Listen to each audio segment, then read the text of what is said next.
Are we good? Can we hear me now? Do you hear that? Oh my god, that was so annoying. I don't want to deal with that again.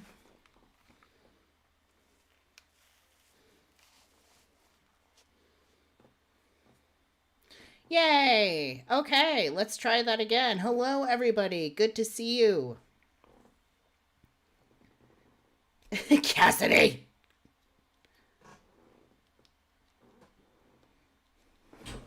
What's up, everybody? So nice to see everyone. Apparently, I forgot how to live stream in the course of my, taking a big summer break. And, yeah, it turns out I actually didn't need to restart my laptop. It turns out I was fiddling with the sound settings in the wrong area, like the complete wrong area. So, now that I've learned my lesson, here I am. And here are all of you. And I miss you all so much. So I'm very excited to be back here. We got a few topics today, nothing too crazy, but just enough for us to watch something and then hang out with each other. So, oh shit, I need to fix the chat. Poppity pop.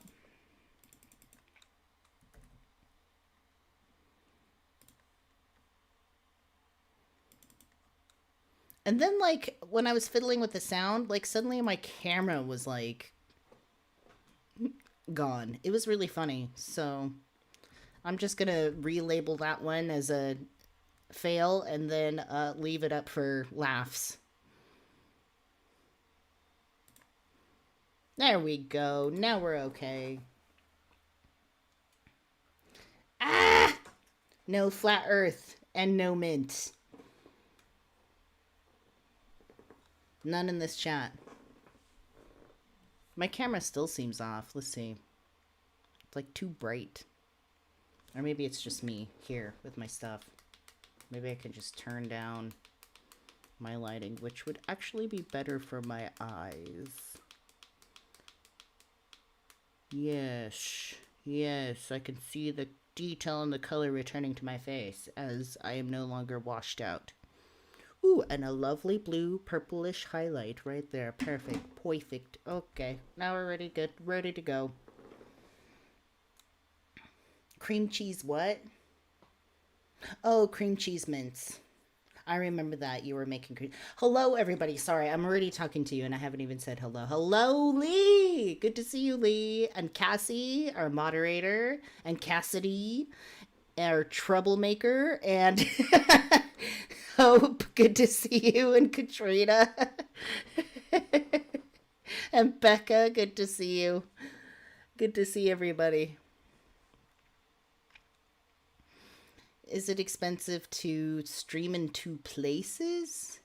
I don't know what you mean. Like, it's streaming to two different things, like as if I did it like on YouTube and like Facebook. Is that what you mean? I've never streamed on Facebook, and I was going to start doing that, dual streaming, but at this point I just don't want to. I like just doing this. So YouTube is my main platform and I'm sticking to it.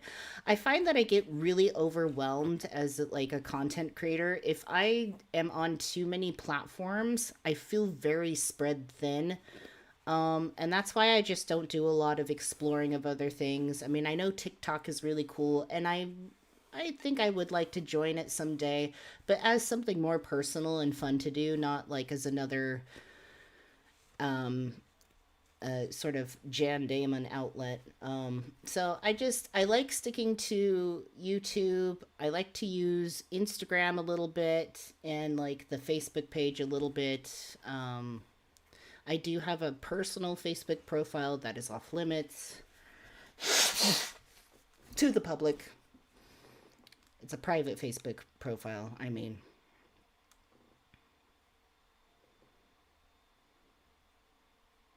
So, yeah, like YouTube, Instagram, Patreon, See, even that's like too much for me.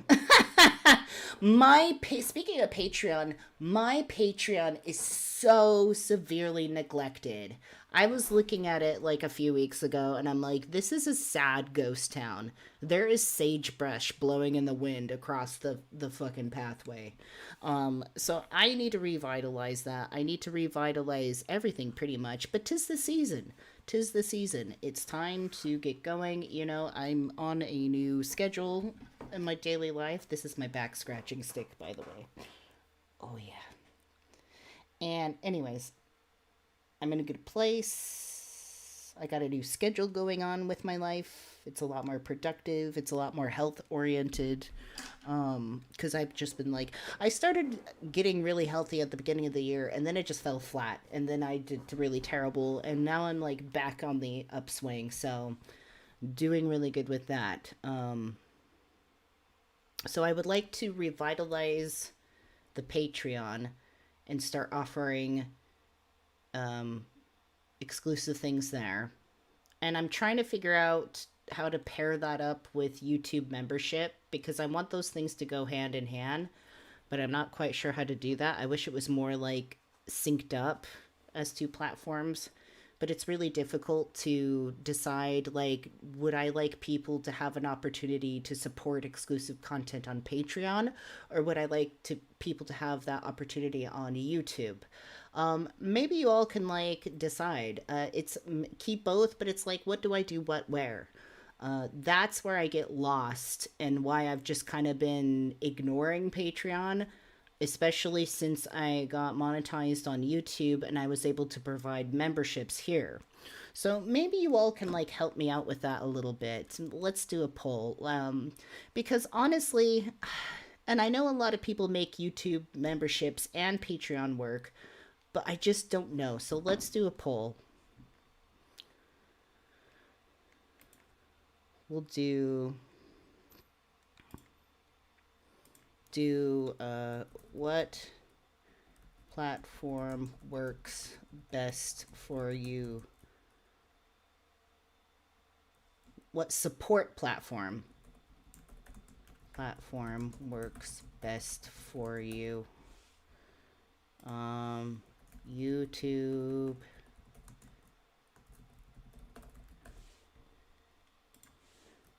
Patreon, and then we'll just say both. Both? No, both. All right. Let's find out.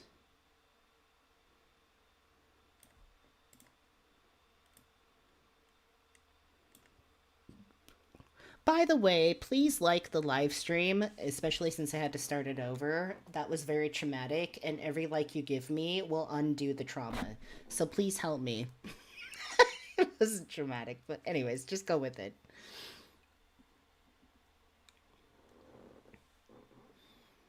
Just do it.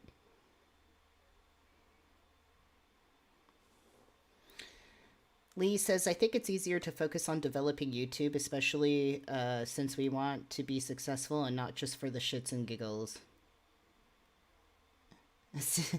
And Lee says, I love healing trauma, especially. Yes, if you like the live stream, it will heal my trauma.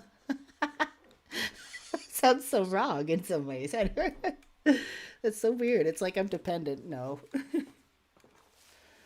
I heal my own trauma. My hair is going to be fucked up today. I think I was saying something about somebody needs to do like a ticker for how many times I fuck with my hair. Wow. Just like that. Wow. We are all sorts of moods today, aren't we, hair?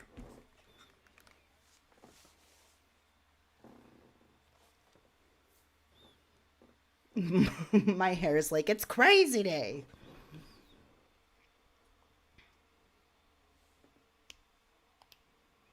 So let's see. There's only like 11 of you in here. That doesn't help because we have a 50-50 with YouTube memberships and then both, but then 0 votes for Patreon. I feel like that doesn't help. Cassie says, I only say both because I'm too lazy. Well, I mean, that's a you problem.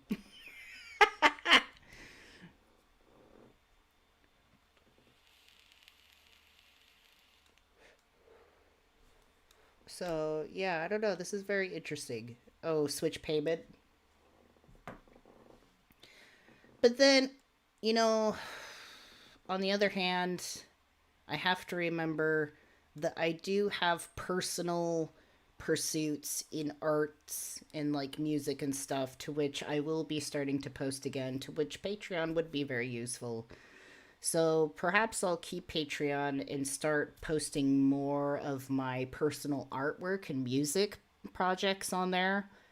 That's probably a good route to go because I'm not really going to make a YouTube channel for personal interest, although I have kept notoriously talking about starting an ASMR channel. At this point, I don't even know if I believe myself.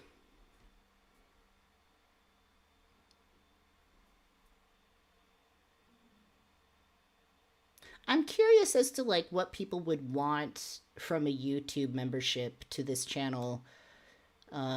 If I was to start doing like exclusive membership content, like I wonder what people would like to see. Like just even if it's like out of the blue. Like I'm curious what people would like to see cuz I mean I could just post shit.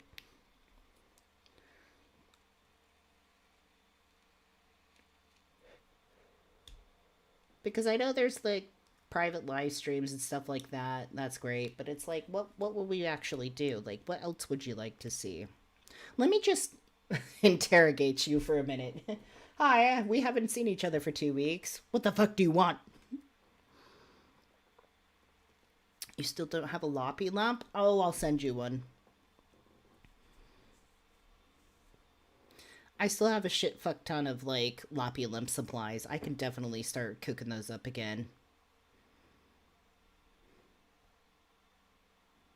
I've just had it, I feel like I've just had a lot of lack of motivation this year to really start new projects. I mean, there was a long time where I wasn't even making YouTube or like the live stream thumbnails because I was just so exhausted.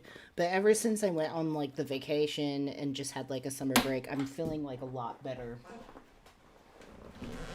And health wise too, because I cut a lot of like unhealthy like shit out of my life, a lot of unhealthy practices, so I'm feeling a lot more sharp minded and a lot more motivated to start creating again. My hair looks like shit today. Cupcakes? Oh, right. There was a period of time where I was like making cupcakes. We were like in my kitchen. It's been a long time since we done a kitchen stream. When was the last time I did a kitchen stream? Oh, oh, it was a collab with somebody I don't want to fucking talk about right now. But anyways, yeah, it's been a long time since we did a kitchen stream. That would be fun to do again.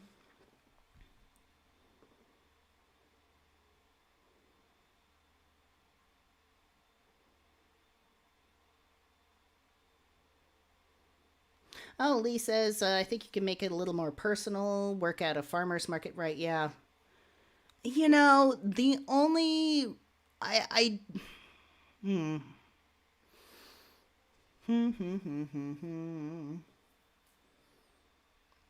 If I was to talk about doing a farmer's market,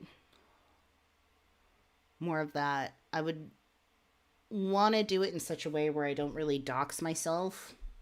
Mainly because I don't want a whole bunch of people knowing precisely where to find me outside at precisely what time and what day of the week. Does that make sense? So let's like I'm like, yeah, I want to talk about that, but I want to do it in a way where I don't sort of tip people off where they can find me in my job. I live at the North Pole.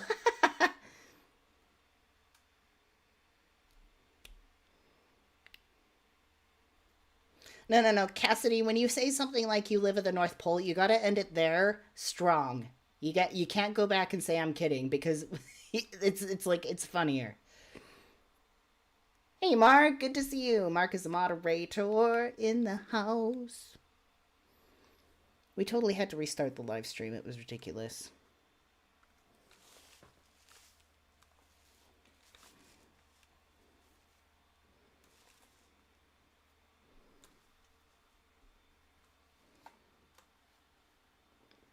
Some hiking. Oh, right.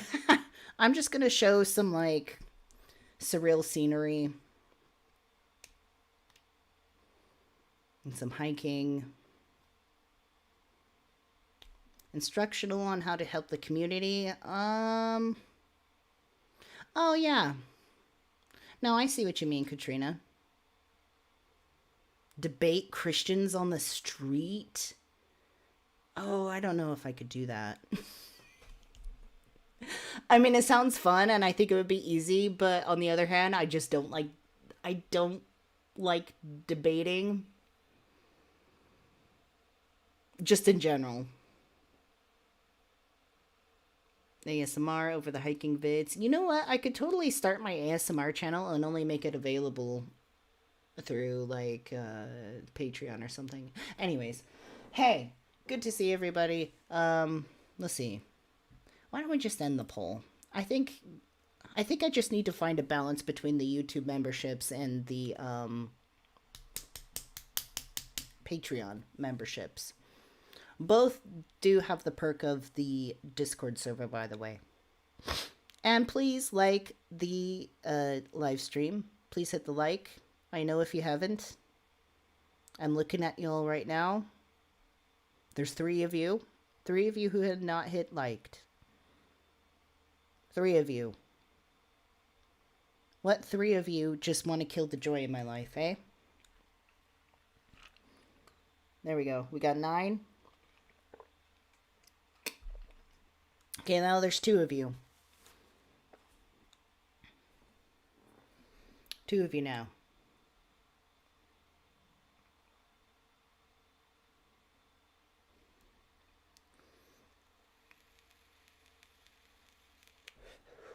I'm not sure what comment, Cassidy. Oh. That comment. I see. I live on the North Pole. I ain't no Santa, though. Unfortunately, I do not come bearing gifts.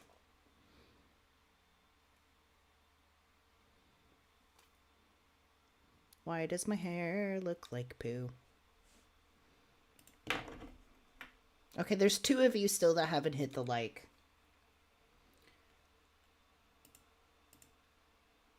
Did I lose all my things? Yes.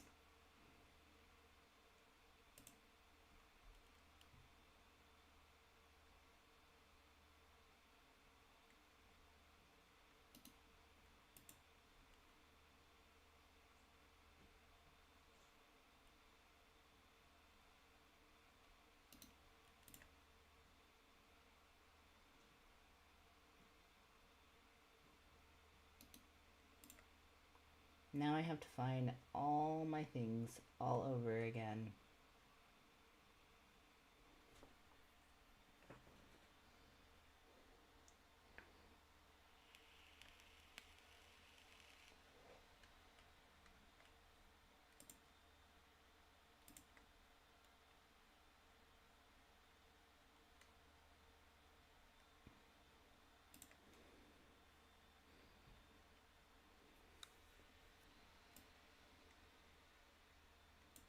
They're camping.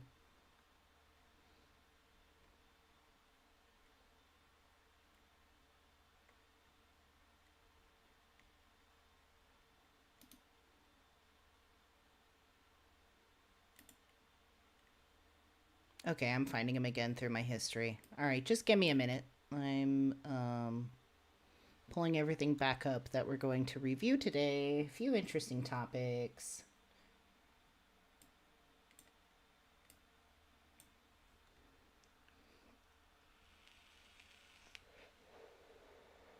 I just need the one.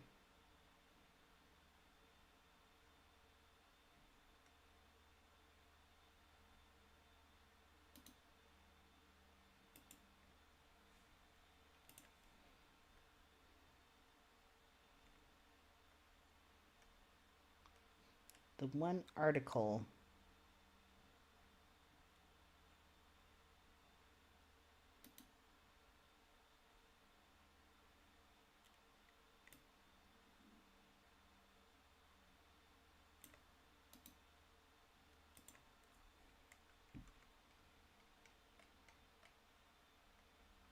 There we go.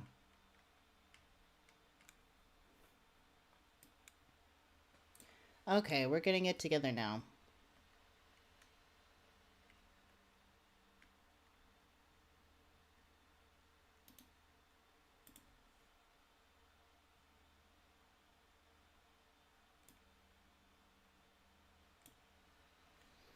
One more.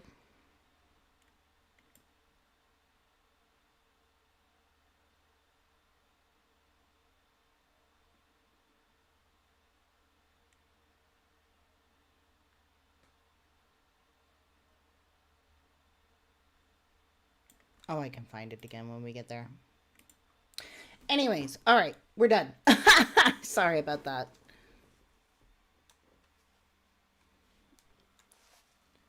My hair sucks today.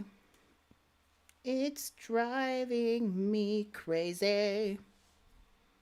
Hey, Imaginista, good to see you.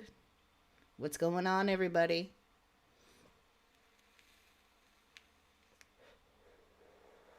There we go. We got 10 likes at least. There's still 2 of you that are being hate watchers. So we are going to start with our first video. It's who are the real groomers, in quotations. We're going to examine what shit about groomers. And you know how groomer is a word that's thrown around a lot in places where it's not warranted and in places where it is. So why don't we dissect that? We're going to be looking at this YouTuber called Some More News. I am brand new to them. I'm not really sure what they're like. Just kind of like skimmed through this, which I thought, you know, seemed really good. At least as far enough as checking that it's not like in support of like right-wing extremism or anything like that, or Christian extremism or shit like that. So we will get to that right here.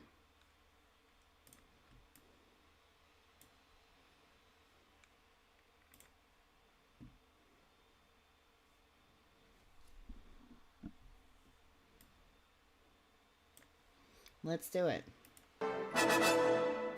Good evening.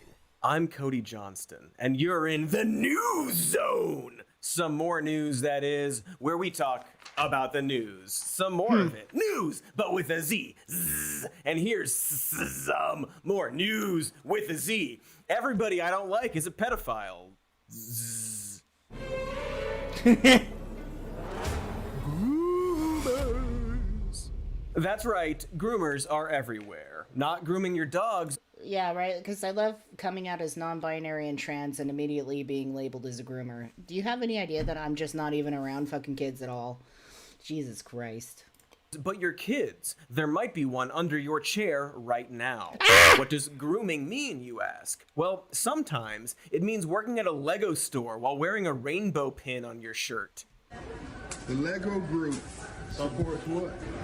Yeah, the Lego group pretty proudly supports the LGBTQ community. Do we not? Yeah. Yes. But the question is, why are you all in here with those pins on? Do you think children care about what man sucks at home and what girl eats vaginas at home? Dude, sir, you are in a Lego store. Does that man look like he wants to deal with your shit right now? Look at the face of this employee. He's already had enough of this. Like, he's already done with this situation. Yeah, here's this guy coming into the Lego store. And lifetime ban from Lego Town. I mean, I can't think of a worse thing. Imagine being so dumb that you go into a place of business and harass employees for your own amusement.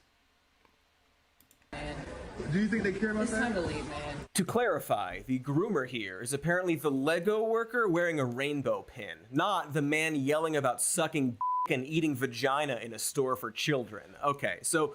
Yeah, I love that. I love the logic where, like, people that go into the stores like this, they're like, you're doing this disgusting thing. And then they'll very loudly describe the disgusting thing. And the guy just is in this place, this family place, going on about penises and vaginas, like, really loud. And then the employee's just like, what the hell? What, because they got a pin? Oh, Jesus. It's so weird to talk about sex. In a Lego store, yes. To talk right about sex, yes. Straight son, because people like doing it.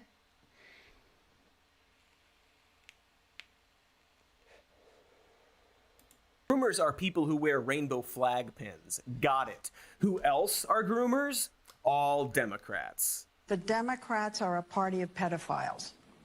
I would definitely say so. They support grooming children. They are not pedophiles. Why would you say that? Democrats support, even Joe Biden, the president himself, supports children. I can't stand Marjorie Taylor Gross. Being sexualized and having transgender surgeries. Sexualizing children is what pedophiles do to children. This was Congresswoman Marjorie Taylor Greene saying that Democrats are a party of pedophiles and that they support grooming children on 60 Minutes, while Leslie Stahl goes, wow. That's the hard-hitting and brave journalism we need in the face of a relentless campaign to demonize and criminalize LGBTQ people. So what is an example of this dangerous grooming that MTG is alluding to? Thank you for your patience.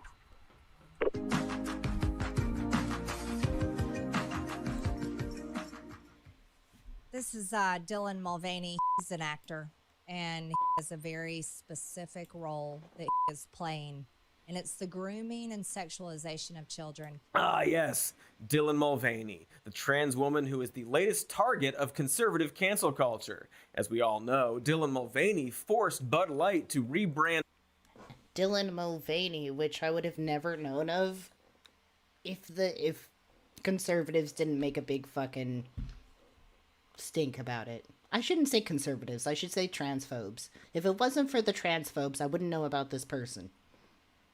That's how ridiculous this is. Did you know that, like, trans people don't know about every trans person that exists in the world? And they wouldn't if it wasn't for the fucking transphobes. Who is this? I don't know. Like, why don't you just leave them alone? beer as pro-trans carbonated beverage by insidiously accepting a single free can of Bud Light with her face on it. Conservatives claim that Mulvaney is grooming children, a well-known beer-drinking demographic, by publicly chronicling her transition on TikTok. While her TikTok isn't really aimed at kids, she does have one video where she directly addresses youth, with the bone-chilling message of, it's day 249 of being a girl, and this video is to all the queer and trans kids and teens out there who have been following along on my journey. Hello! First of all, I'm kind of honored that you've accepted me as one of your own since I'm on the Gen Z millennial cusp. But most importantly, I am in awe of you. You give me so much hope. I'm like enamored. I wish that I could be as strong as y'all are being right now. You are my heroes. And I know that you probably want to rush into adulthood. I get that. That was so me growing up. And I don't know what your home life looks like. I hope that your family's accepting. You know, that's how every family should be. And congrats if yours is. But a lot of families are not. And to those of you who don't have an accepting family or safe space, I get how frustrating it is to not be allowed to step into your true self. But believe it or not, your parents think that they have your best interest at heart. They do. They think they are protecting you from something scary. But that's because adults fear what they don't know. You know, they might not have a lot of gay people or trans people in their lives. Just remember that there are so many of us out here ready to celebrate you. And I know that you're excited to be an adult. I couldn't wait to turn 18. But please don't feel rushed in any of this. Enjoy your childhood, Ask for what you need when you need it. I grew up too fast. Terrifying stuff. So yeah, apparently telling kids to not. My God, the fucking horror of that. The motherfucking horror. Rush into adulthood and that they should seek out friendships with other kids who support them is grooming. Why? Because she's saying it's okay to be gay or trans or queer? Is that it? I bet that's it. Her other videos are basically an online public diary and pretty much just as tame as this video. Seriously, go watch. The most sexual she gets is talking about dating, her sexual orientation, not wanting people to stare at her crotch, all things that never get blinked at if done by a cis woman. But according to conservatives, publicly existing while being trans is apparently grooming, as is offering pride-themed clothing or clothing for trans people, because the LGBTQ agenda is so powerful. A rainbow on Clothing that sucks, by the way. I mean, no offense to the designer, but it is not my cup of tea. I'm like, wow, look at all this pride clothing. I would never wear any of it. a t-shirt is enough to knock the straight right out of your innocent child. Tonight, Target, one of the nation's largest retailers, is pulling some products that celebrate Pride Month off store shelves. Citing threats to employees, the company says, given these volatile circumstances, we are making adjustments to our plans, including removing items that have been at the center of the most significant confrontational behavior.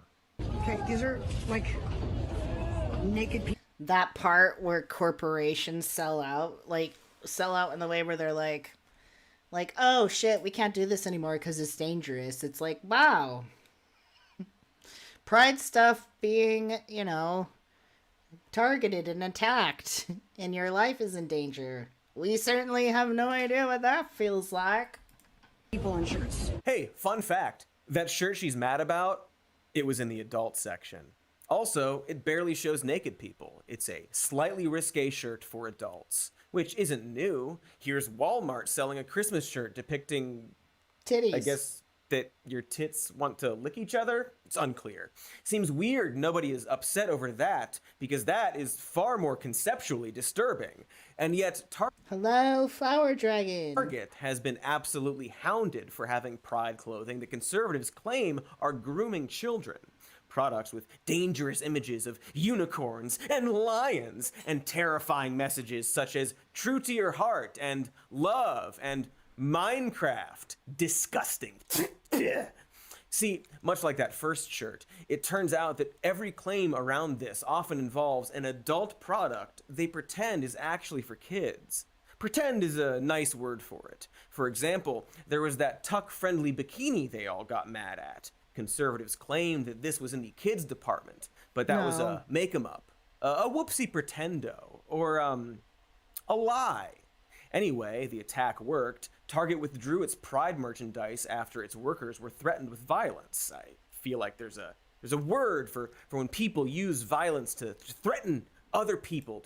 Mark says it's time to stop calling right-wing extremist conservatives when there are 3 classical and dictionary senses of that word that scarcely apply to mainstream Republicans anymore at all. It's true. And I've even had a thought about that recently because I feel like I use so many words interchangeably with what I'm trying to talk about. So I'm trying to be more specific.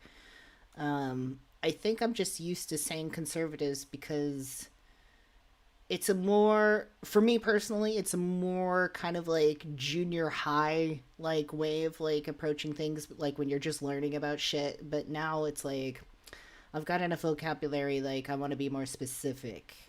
And it's true about conservatism. It's conservatives don't even like what the Republican Party has become anymore.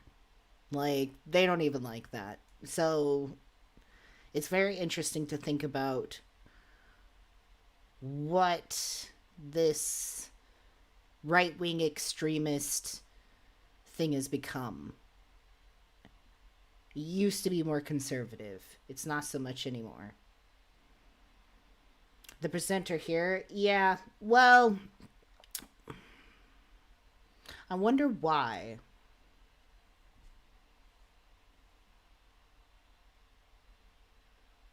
Because this isn't just a small-time YouTuber. There are writers behind this too.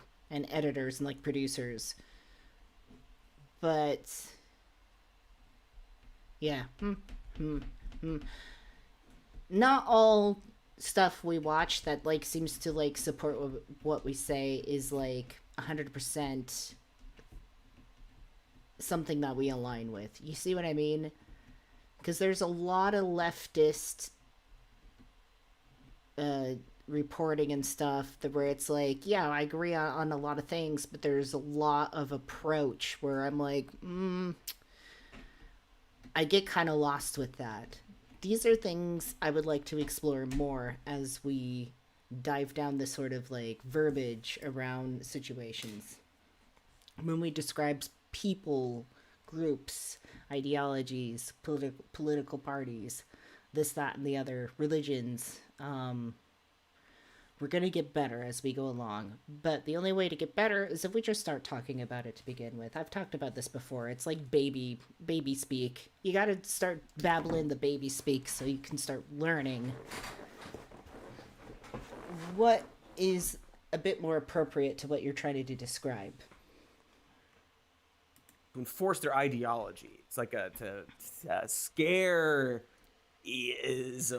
scareology, something like that. But actually, just to recap, conservatives falsely claimed that Target's adult pride clothing was for kids, then got so mad at their own lie that they went around threatening the stores, and in fact, none of that response is designed to help kids in any way? Well, I am shocked. Can we get a clip of something to express my shock? Wow. Along with this Target story, a 5th grade teacher in Florida is under investigation for showing a children's movie that has a gay person in it.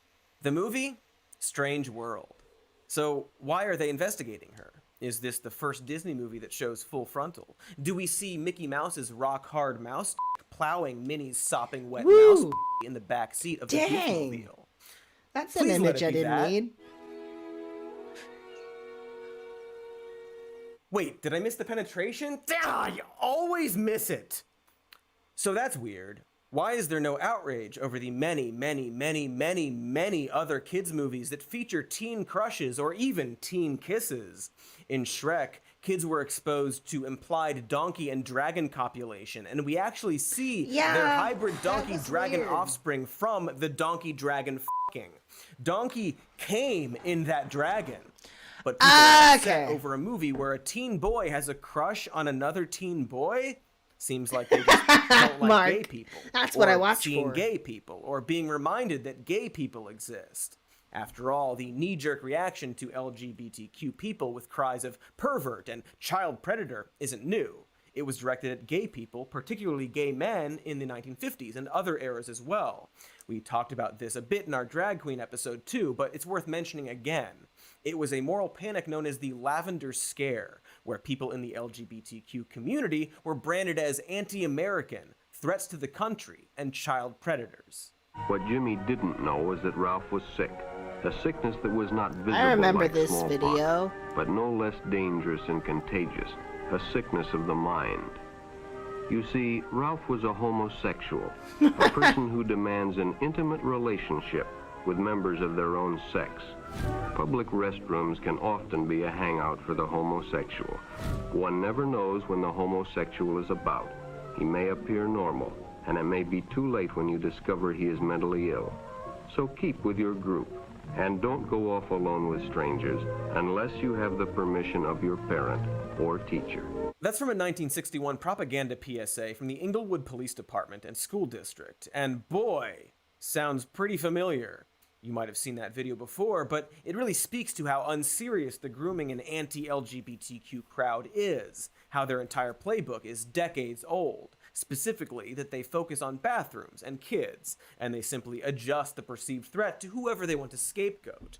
We also saw this exact same thing with anti-integration propaganda as well. They're so uncreative that it's all they can come up with, and every time we actually expand human rights, it never comes true. When we legalized gay marriage, for example, there wasn't an epidemic of child molestations. The kids are fine. I mean, unless you scream at them for having short hair at a sporting event. Then that kid is scared of you. So why does this idea keep persisting? how are they able to keep moving the goalposts, or in this case, the slippery slope, and claim for the last 70 years that the gays want to groom your kids? It might have to do with how a lot of them define grooming. Someone doesn't need to be an active child rapist to be grooming children. They just have to believe two things. Number one, that they know better than you. And number two, that you have no rights to your own children when they are not in your presence for that period of time. And number three, that these hypersexualized issues should be introduced to children, whether they're engaging in them or not. Okay, so according to Captain Two Mugs, grooming is also when they believe that... I mean, we've gone over Steven Crowder before. He's his own special kind of crazy.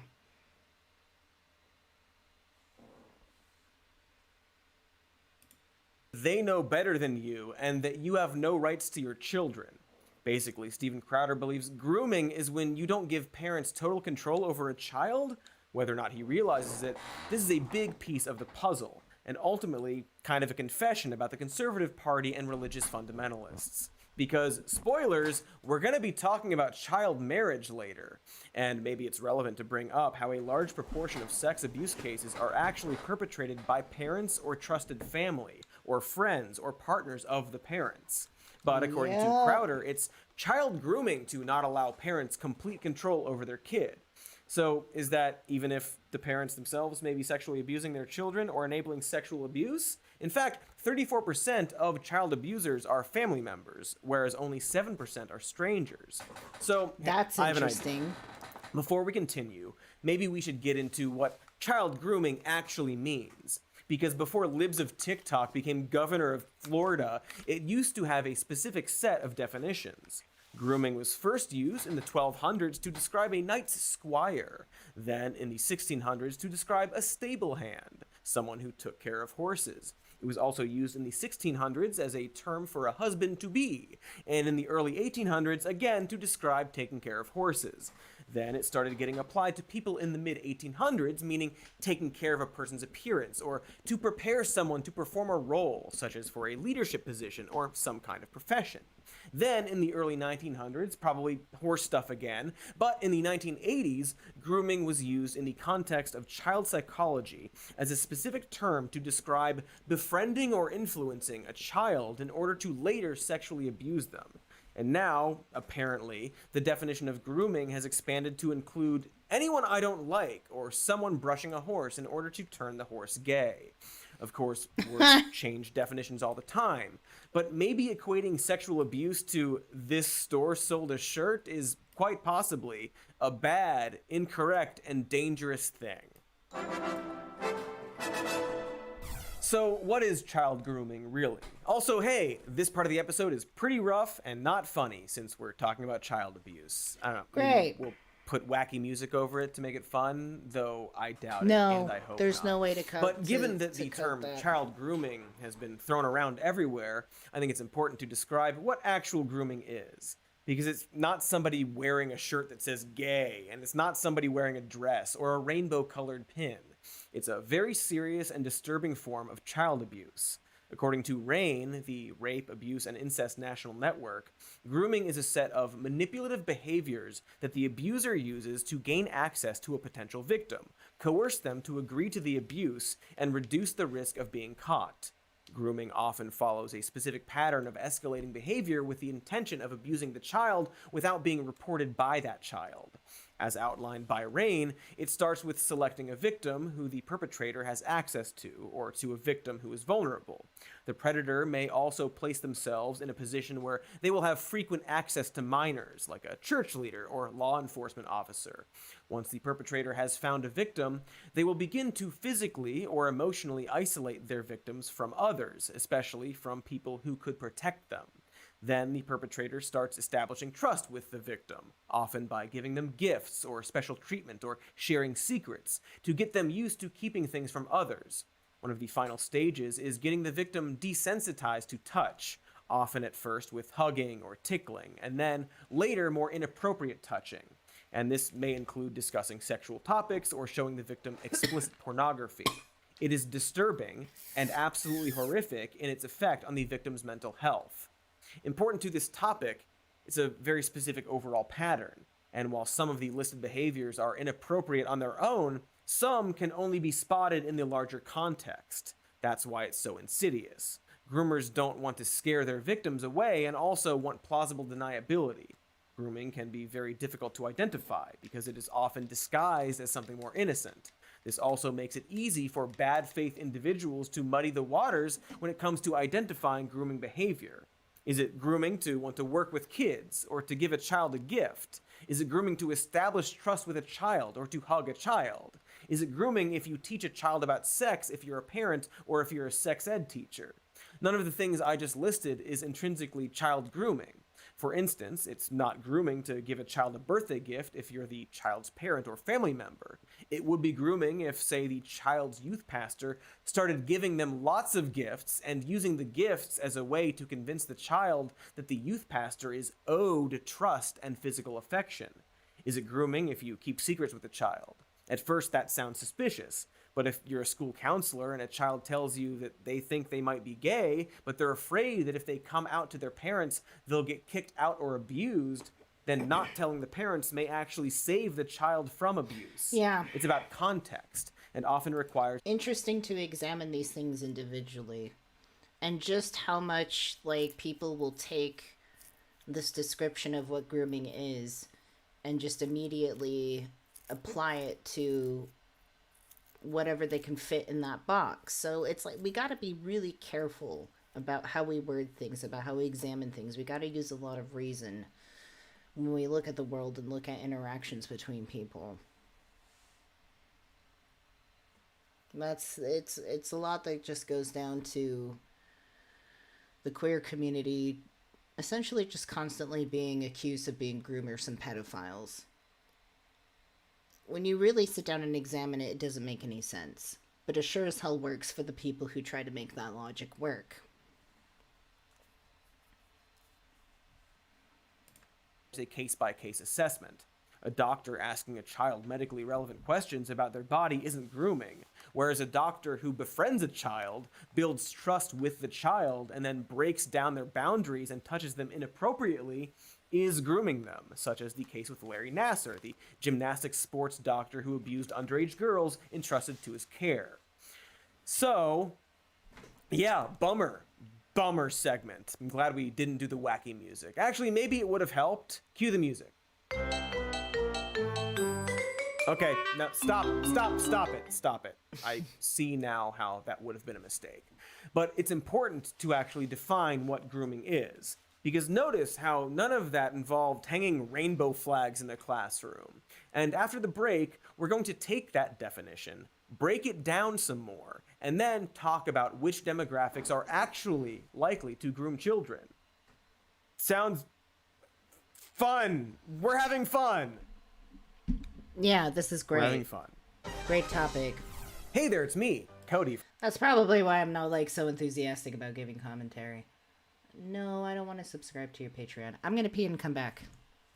Freshen up. And I'm over here in the corner. Okay, yeah, I gotta pee.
I'm just so unsatisfied with like my camera angle recently.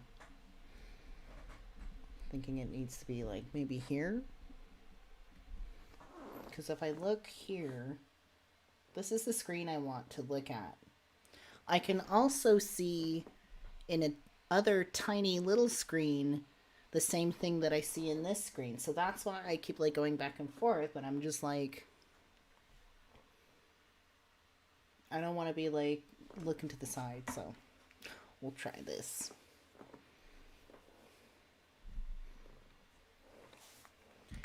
I know.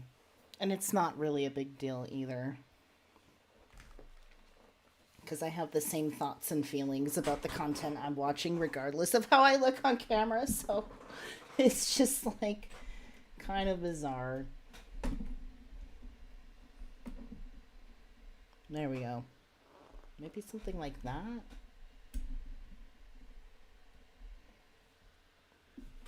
But like more.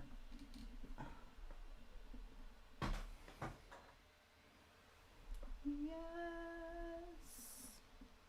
Maybe a little bit better. Yeah, you can really, wow, this is a really different angle of my room now. You can see like the whole other wall. There's like Loppy right there in the corner. Hey, Kevin, how's it going?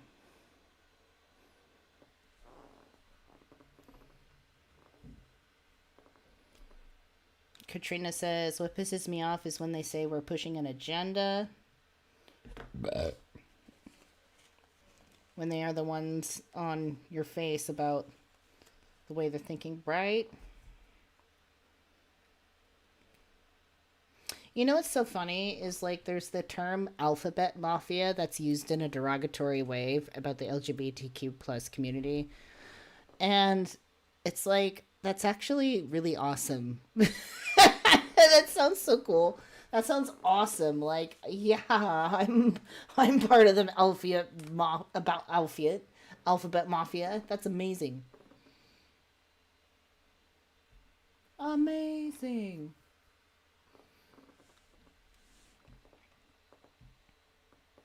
Alphabet mafia, right? Like, if you have an enemy, don't empower them with badass names or nicknames. It's just don't do that. But people do. Like, it makes us sound powerful.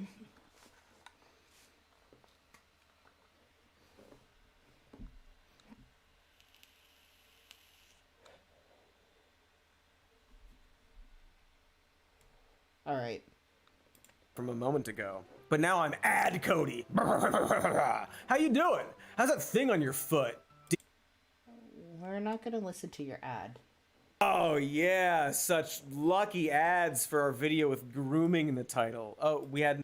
This guy's demeanor is like kind of funny. I mean, it's a little, it's like eccentric. Sometimes it's like a little too annoying, but then like other times I'm like, I like this.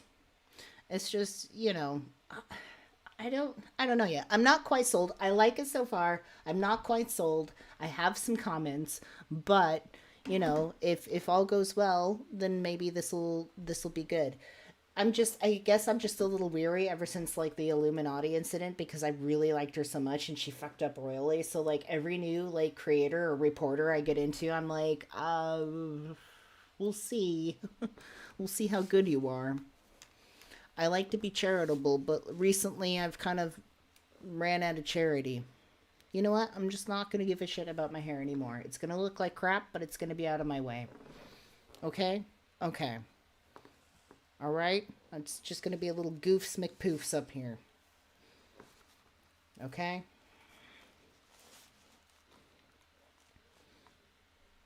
I need a haircut. That's why. It's like my hair isn't even any specific style right now.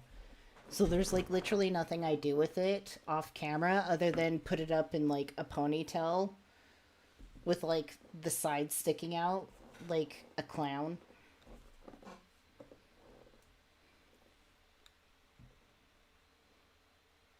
The Alphabet Mafia. If you are just coming into the live stream, please hit the like button for me. It sustains me. It feeds me. Flower says, Jan, your hair is good. You are great. Thank you so much. Legitibiquois. Oh, yeah. Legitibiquois. Legitibiquois. I like that, too. The Legitibiquois.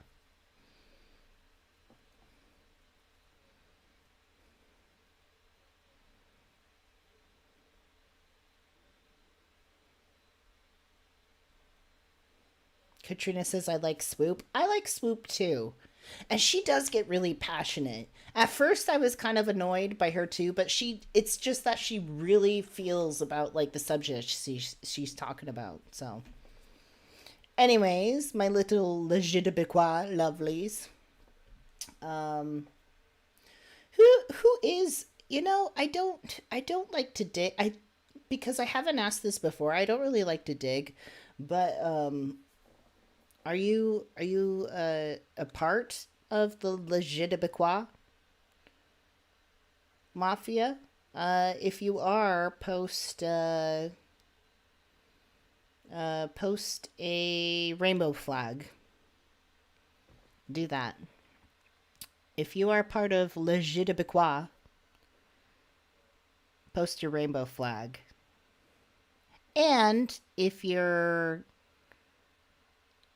straight and cis, post a heart. I'm just curious as to like what the audience is.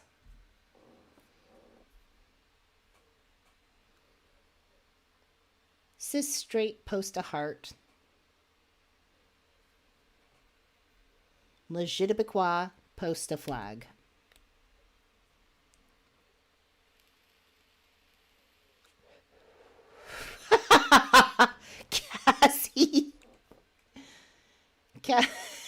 Cassie. Cassie's a brand new baby. That's why. Yes, Cassie, you can just do the flag with no shrugs. You're there. You're there, sis.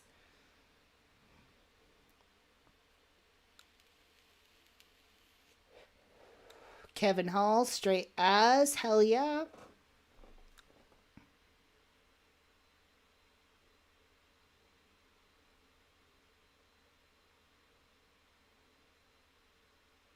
Cis and pansexual. That's great.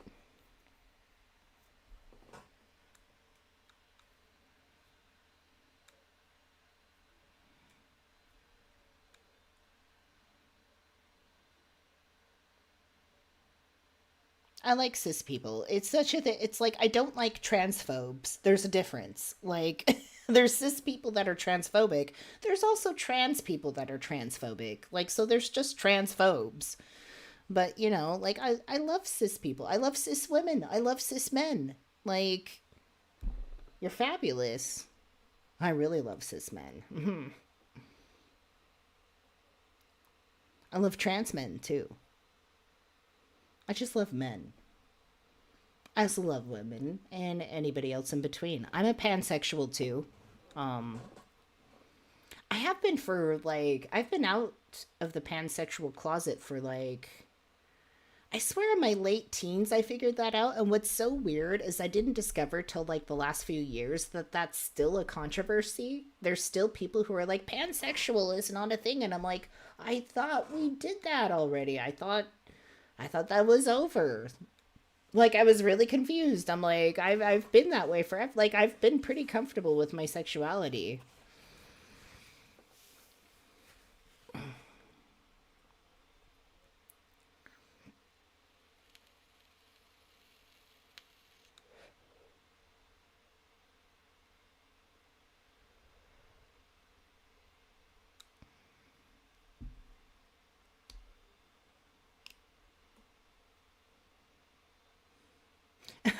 Lee, queer, platonic, demi-romantic, polyamorous, pansexual.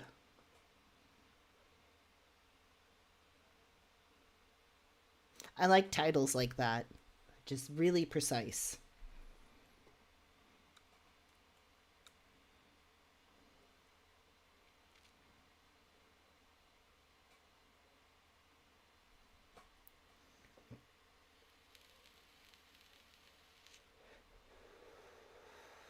I think pansexual and like fluid sexual are kind of interchangeable. I've always just known I've been pan. Because I find that I like people, I'm attracted to people in packages. Because anybody that I have been sexually attracted to, it's been over time. It's never been right off the bat, if that makes sense. It's like I have to get the whole package of like your body, your looks, and then like your thoughts, your feelings, your demeanor, how you carry yourself, your life.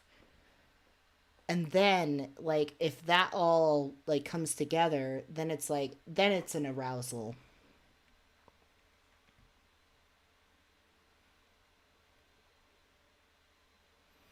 Flower says, I hate labels. I just want us all not to care. You know, is a cathartic emotion to that sentiment that I feel deeply. But on the other hand, we kind of have to have the labels. We kind of have to have the verbiage and the way to describe things. Because if we don't, then people are at risk of being invisible. They're being felt invisible because they can't really put anything to what they are, how they feel they are, and what they're experiencing in life. So on the one hand, I totally agree with that, but on the other, I'm like, we gotta have the terminology, we gotta have the descriptors, we gotta have that evolution of language.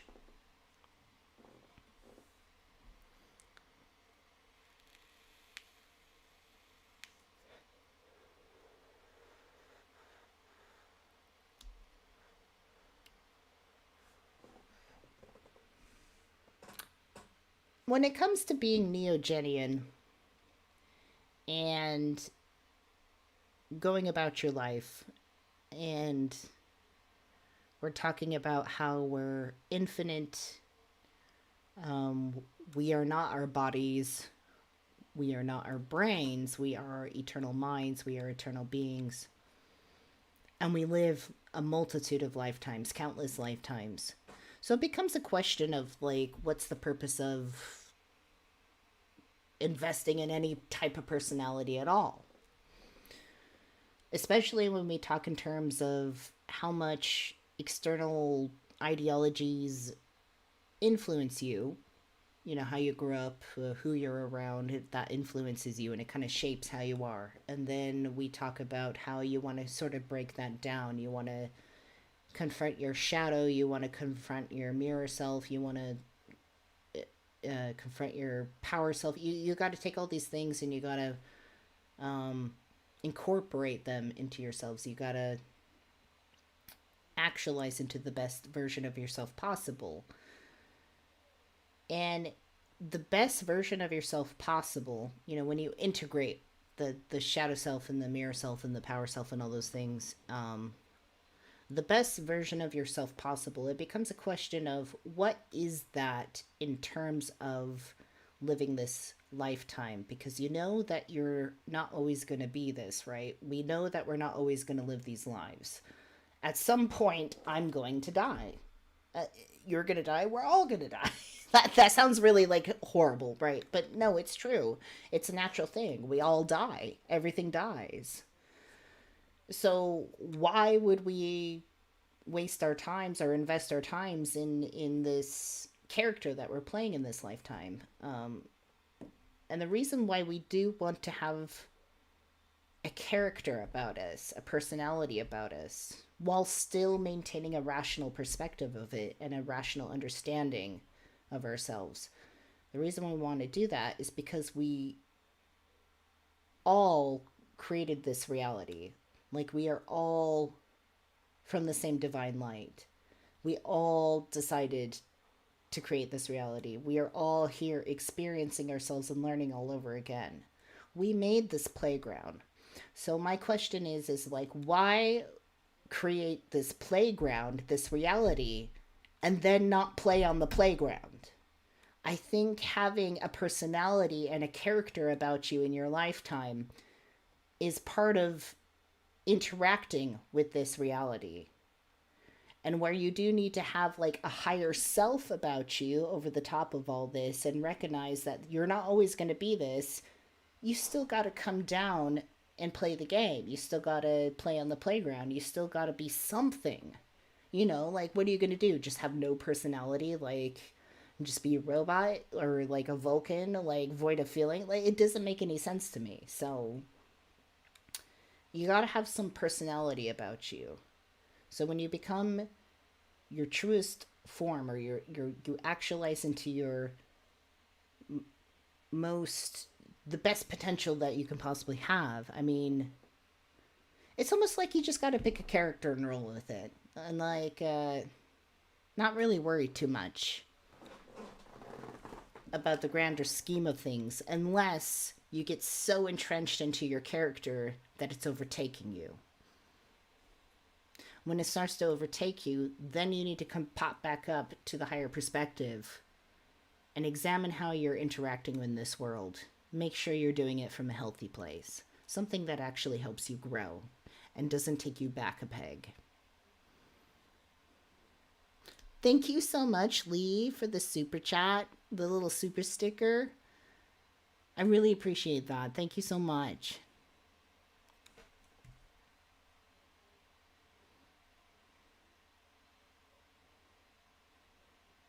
So yeah, we kind of need labels. We need labels to play on the playground. We kind of need that. We need a little bit of character development.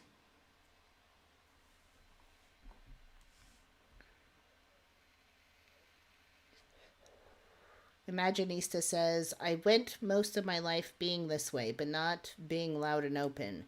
But now because people want to act like people like me don't exist and want to make life harder, it becomes important to do so if safe and able. Yeah. Because a lot of the times, you know, it's living as if you're invisible.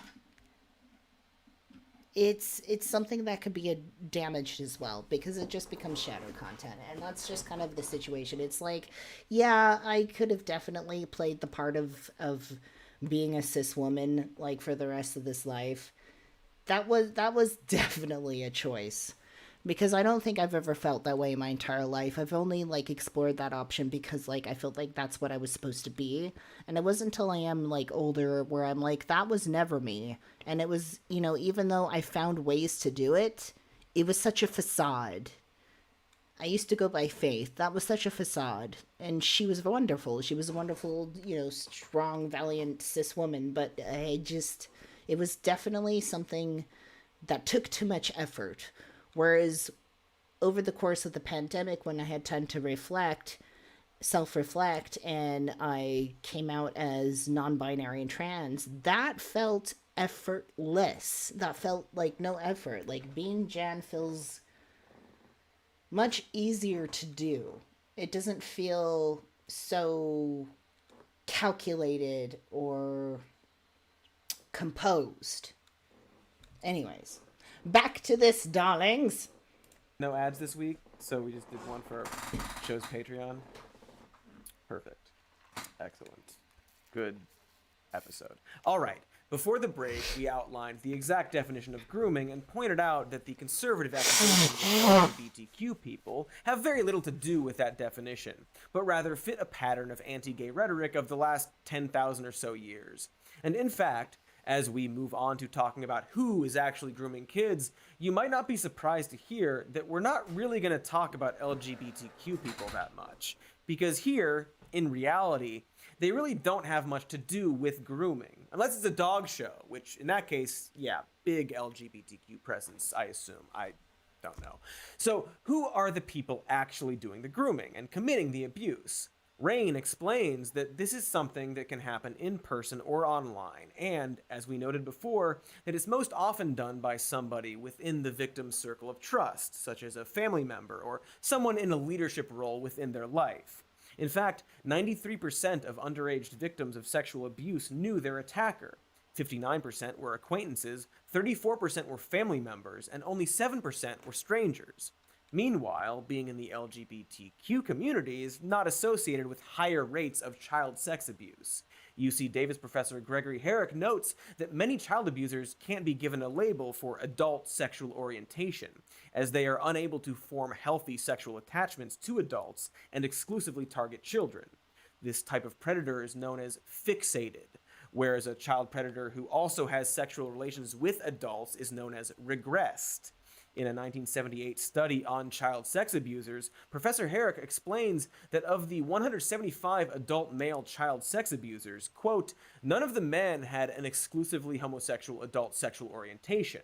83, 47%, were classified as fixated. 70 others, 40%, were classified as regressed adult heterosexuals. The remaining 22, 13%, were classified as regressed adult bisexuals. Interesting. This is interesting information. Like, I don't think I've ever watched anything where people just kind of like break down some statistics and some facts about that. Another study found that fewer than 1% of cases of child abuse being fielded by a Denver hospital between 1991 and 1992 could be attributed to a gay perpetrator. I shouldn't have to quote studies to demonstrate that gay people are no more likely than straight people to abuse children, but when people are making threats against Target for having pride clothes, I guess here we are, defending Dayton Hudson Corp's Target.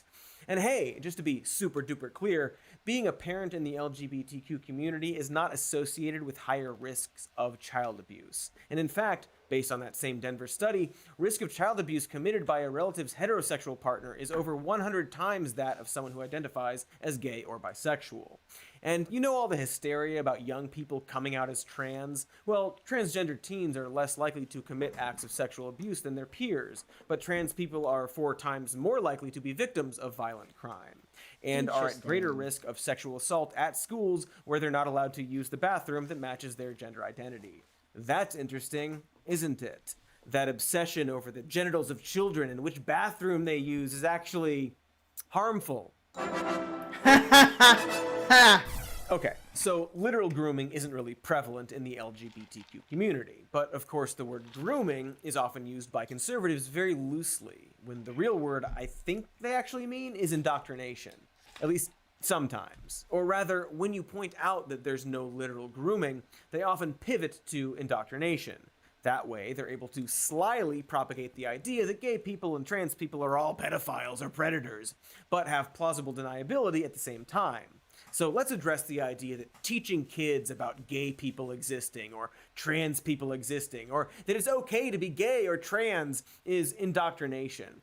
Firstly, we have to define the word, which boils down to the act of teaching someone to believe something uncritically.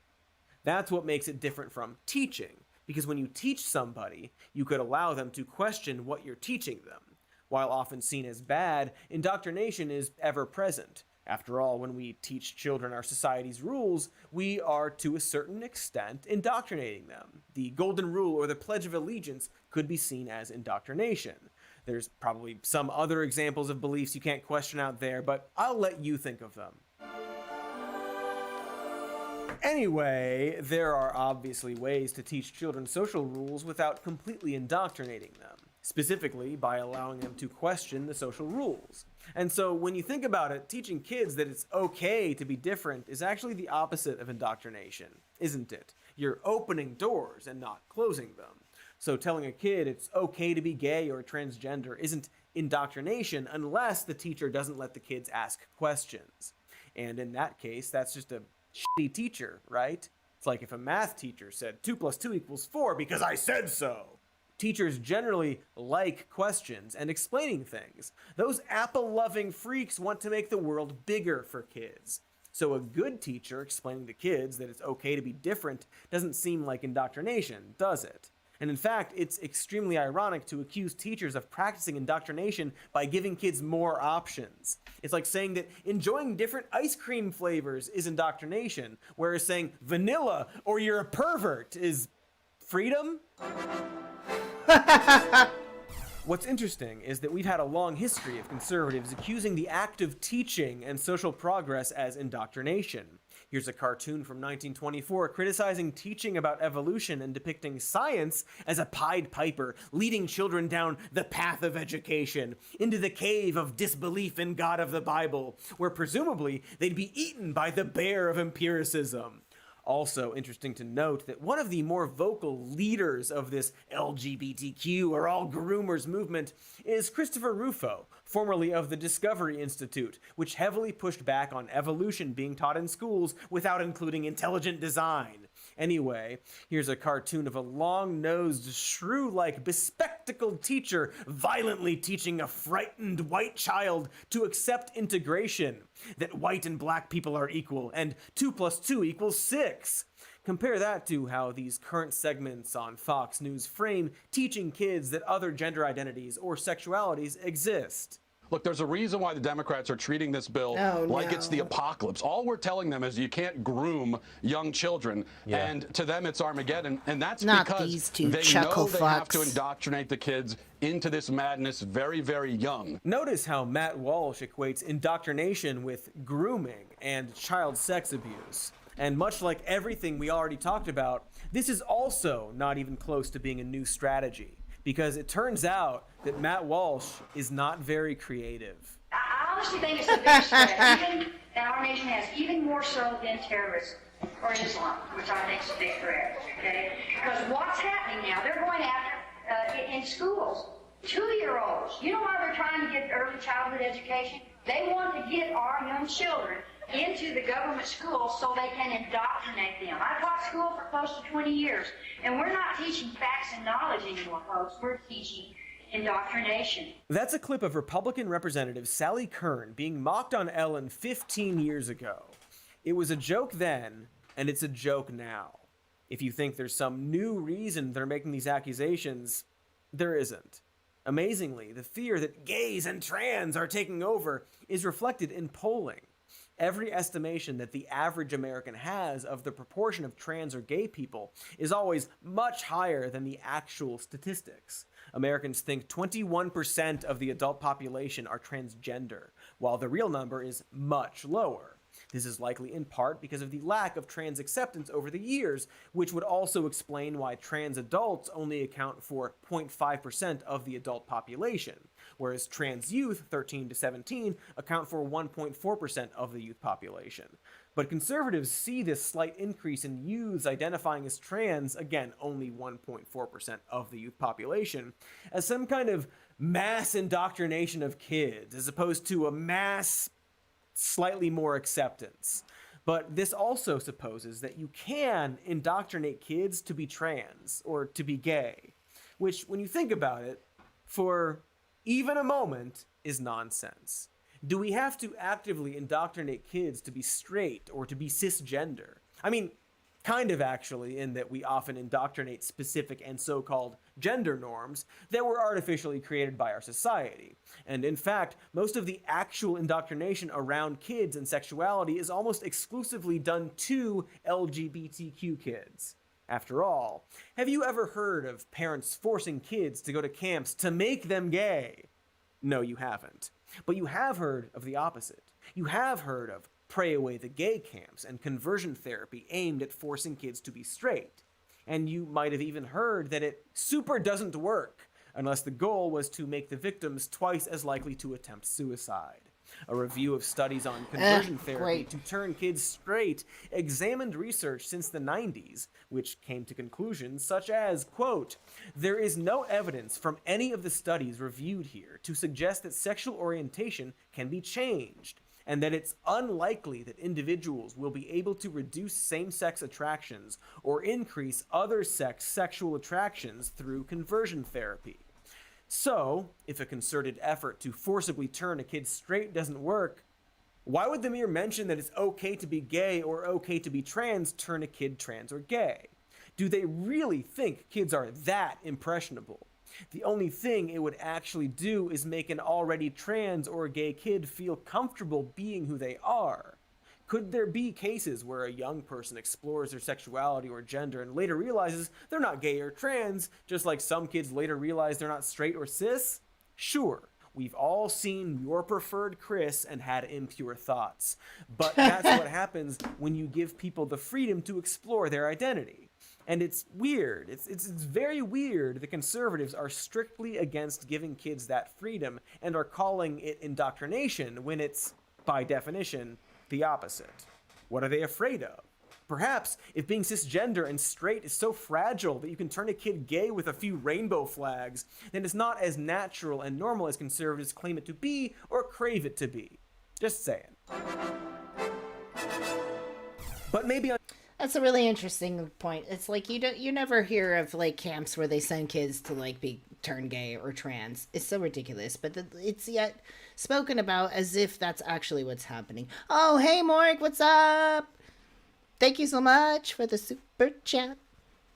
Good to see you.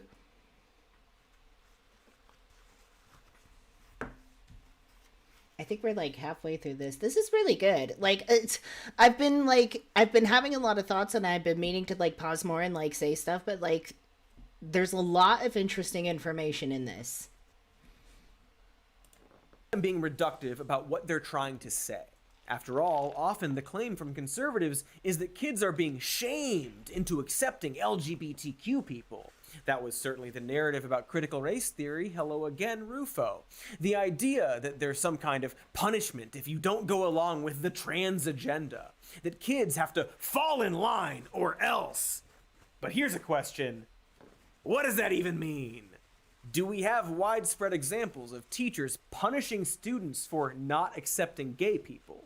It's far more likely that a student would get in trouble for being mean to another student, period. And one imagines sometimes that involves a trans or gay student. But nobody's upset by the existence of straight people and cis people. However, they might be upset if you're rude to people or disrespect them, or if you call in bomb threats to a store for having some rainbows and accepting trans people as people who exist. Hey, you know who does use shame and fear to push rules on people? Churches. A lot of them, at least.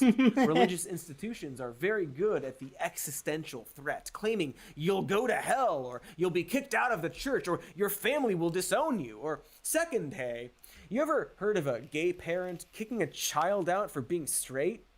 You see a lot of that on the news. Yeah, that's weird. You don't. I would have never thought Maybe about that. Never actually. Maybe that's literally never happened. But gay children or trans children getting kicked out of their homes for being gay or trans is so common. 40% of homeless youth identify as LGBTQ. So you tell me, which side of this debate is actually punishing people for not falling in line?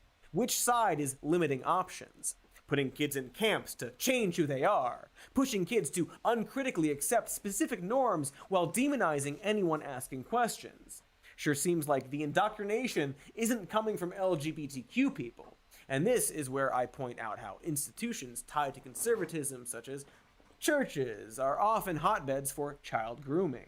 The Catholic Church obviously has a huge child abuse problem, but so does the Mormon Church, the Protestant Church, Baptist churches, evangelical churches. It seems like... Thank you. Let's...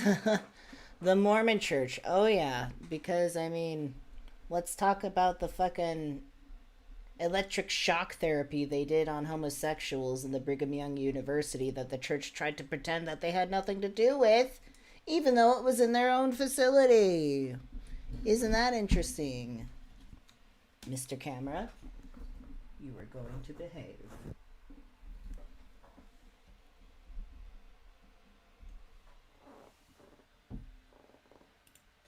There's a theme here where when you give someone the authority to interpret God's word, you put them in a position of massive power, allowing them to abuse that power to victimize the vulnerable and get away with it. If you're indoctrinated to believe that those authority figures should not be questioned, then you can't question them when they start to abuse you. And you may not even understand what's happening to you if you're kept away from any education that would teach you that you're allowed to have control over your body and what sexual abuse looks like. So here's a fun idea. We're going to cut to some ads, and then when we come back, we will perhaps look at who is actually grooming and indoctrinating kids. I mean, literally. using the actual definition of the word. Let's look at who is actually enabling that behavior. I will you give mean you a ads hint. from them? It's not them gays. Okay, BRB. No. Hello, sexy ad watchers. You know who you are, because you're... Not me. Statistics say otherwise. Don't actually f*** a duck, but dang, hot damn, and The poop. hell? What? Hot damned poop. Now, What if you the recall, hell? we've been talking about what grooming actually is, how it's different from indoctrination, and how the LGBTQ community isn't doing either of those things on any widespread level. Of course, you could cherry pick examples of some LGBTQ people who abuse children, because LGBTQ people are just people like anybody else. But it's Imagine extremely that. disingenuous to take a handful of examples and pretend they're evidence of a systemic problem, because the statistics say otherwise. After all, conservatives wouldn't want me to, I don't know, do the same thing with stories of anti-LGBTQ people who turn out to be creeps and abusers, right? That's weird. What's my hand doing? Oh my gosh, it was doing that. Holy shit, wow.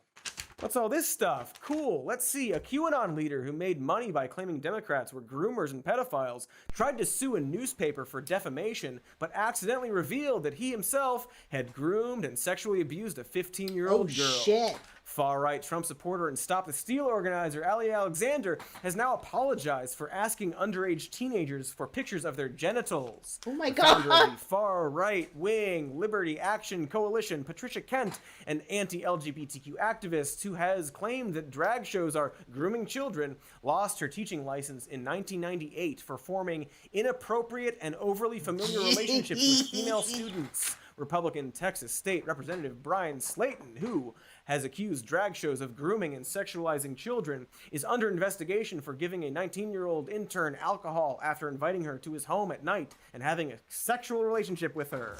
Shit. A far-right anti-grooming organization, which has railed against sex education books in schools, platformed a convicted child sex offender.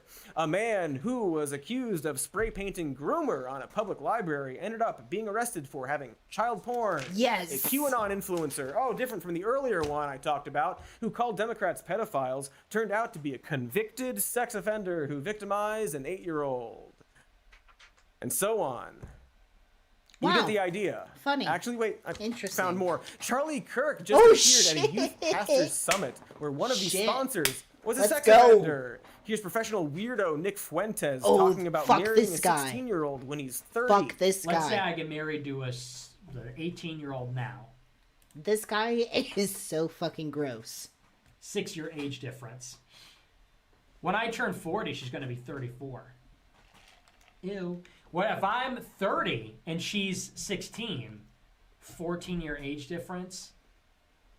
When I'm 50, she'll be 36. When I'm 40, she'll be 26. Then now we're talking here. Now we're cooking with gas. Hey, gross. But again, even though it's surprisingly easy to find a ton of examples of conservative pedophiles, no, the GOP isn't the party of pedophiles just because these specific people I listed are pedophiles. What you would need in order to make a case like that is perhaps some kind of systemic evidence of them supporting pedophiles or grooming behavior of some kind. You know, like if the Republican-appointed Arizona Supreme Court ruled that the Church of Jesus Christ of Latter-day Saints could legally withhold evidence of child sex abuse. Or similarly, if Fox News... Yes! Yes! The fucking Mormon church does that shit. They always withhold information about child abuse cases. Always. I was a victim of this shit. Okay? Me and other kids in my family were a victim of this shit. Because somebody goes and reports to the church, hey, something really bad is going on here, and they're like, okay, we'll take care of it, and their version of taking care of it is pulling that abuser in and saying, all right, let's pray with the Lord and Savior Jesus Christ and save you. And then they tell them to donate all their money for forgiveness for the rest of their life, and that's how they make money. They make money off of pedophiles. I mean, I don't give a shit about the pedophiles being, like, worked over, but that's pretty fucked up, right? It's like, none of this is going to be made a legitimate legal case if you just do as we say. and then they'll encourage families to stay together even though they have like somebody in their family that's extremely abusive and should be dealt with on a legal level. Fucked up shit, my friends. Went out of their way to gloss over child abuse in the church, or if Wyoming Republicans opposed a bill that would raise the state's legal marriage age to 18, because as of now, a child under the age of 18 can be married, even to adults, if their parents ask a judge to allow it. If you innocently think this is just something that allows two 17-year-olds to get married, nope. According to anti-child marriage advocacy group Unchained at Last, 1,260 children were married in Wyoming between 2000 and 2019. Why? 98% of which were underage girls being married to adult men. Now, you out there might think, hey, isn't it kind of fucked up to marry a child to an adult? Well, sure, if you just focus on the whole child marrying an adult part, it sounds bad. But according to the Wyoming Republican Party, maybe it's wrong to not allow child marriage. They sent out an email to their constituents saying, this bill may seem harmless, but there are concerns about constitutional rights. You know, the constitutional right to marry children, as written by founding father Jared Fogle. The Wyoming Republican Party also directed people to read the succinct analysis on the bill on a blog called Capitol Watch for Wyoming Families. This succinct analysis advises that since children under 16 years can get pregnant, it should be legal for their parents to make them get married so they aren't having a child out of wedlock. Oh, the problem shit. isn't that they No way. have been raped and forced to have a child while still being a child themselves. Never mind that. No. You see, the problem is that it was done out of wedlock. The analysis on Capitol Watch for Wyoming Families also says the anti-child marriage bill would be an attack on parental rights, and that parents should be the judges of whether their children are being put into properly desired and well-ordered marriages. Father knows best, after all, if you should be married off to an adult family friend who impregnated you when you were 13, as long as it's properly desired and well-ordered. Pardon me a moment, actually, excuse me. What does well-ordered fucking mean? I don't like the verbiage of that. Yeah. Wow. Yep. Sorry about that. I had something stuck in my throat. Some kind of chunk of despair. Anyway, I guess this group is just really into parental rights. So it's kind of odd they also support bills banning gender-affirming care for trans kids, even with parental consent. Hey, weird. What happened to parental rights? I guess those only matter when trying to force your kid into a child marriage. They predictably support another bill to ban teaching kids about gender identity or sexual orientation because it's not age appropriate. So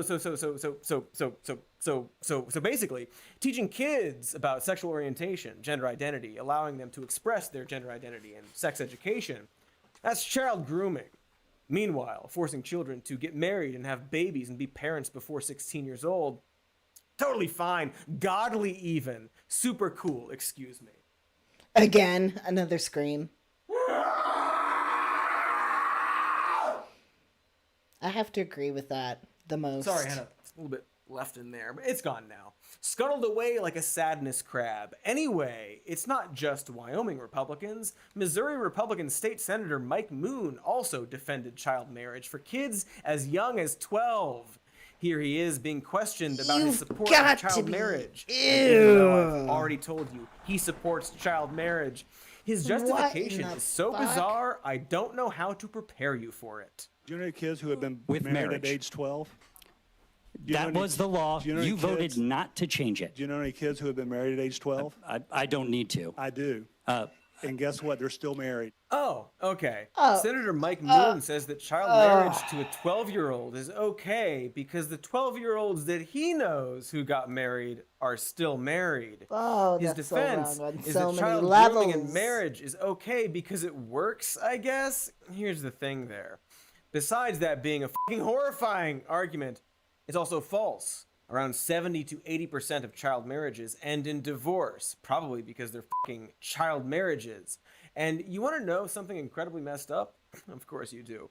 Even though children can get married, in some states, they're too young to easily get divorced without approval from a judge.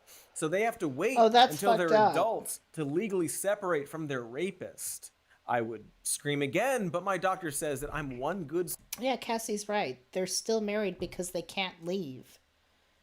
People don't seem to realize that a lot of people can't leave relationships because they're so dependent on them to live. And they can't conceptualize a reality outside of that situation where they would be freer. Like, they can't. They're in that mindset of like, this is it. This is all I have. This is what I have to work with. They shouldn't have to be put in that situation to begin with. Scream away from something called a throat blood geyser, an esophagash. Anyways, it's pretty weird how child marriage is often defended by Republicans and, of course, freaks such as Matt Walsh who say stuff like, the problem is not teen pregnancy, but unwed teen pregnancy. So what I'm saying is that the problem is not per se teenage pregnancy, it's unwed pregnancy. That's the problem in society. So I have a question. Are conservatives groomers? Or rather, are they supporting grooming? Remember the actual definition. I'm not calling them groomers because they did something I don't like. I'm talking about an authority figure, often a family member, isolating a child, sharing secrets, and slowly training that child to be accepting of inappropriate touching until they can be abused. By that real definition, who is actually enabling or supporting that behavior in our country? Who is pushing for a climate where grooming is more allowed and accepted? The people barely putting gay characters in Disney films, or the ones openly supporting child marriages and saying stuff like this? If I was a little kid, if I was like 6 years old, and my grandmother came to visit and said, hey, give me a hug, and I said, nah, I don't feel like it, Granny. I cannot imagine what my dad's reaction would have been. It would not have been pleasant, I can tell you. My reaction with my own kids wouldn't be pleasant in that situation. Yes, I tell them. I guess let me tell you something. I violate my kids' consent all the time in the sense that I force them to do things they don't want to do. Wow. Amazing. Great parental attitude there. I mean, there's a point where, like, kids do have to be forced, to do something like, hey, you have to go to school. But the whole... That's, like, if kids don't want to have a hug, if they don't want to kiss somebody, like, they don't have to do that. That's so fucking weird. That's, like, really fucking weird.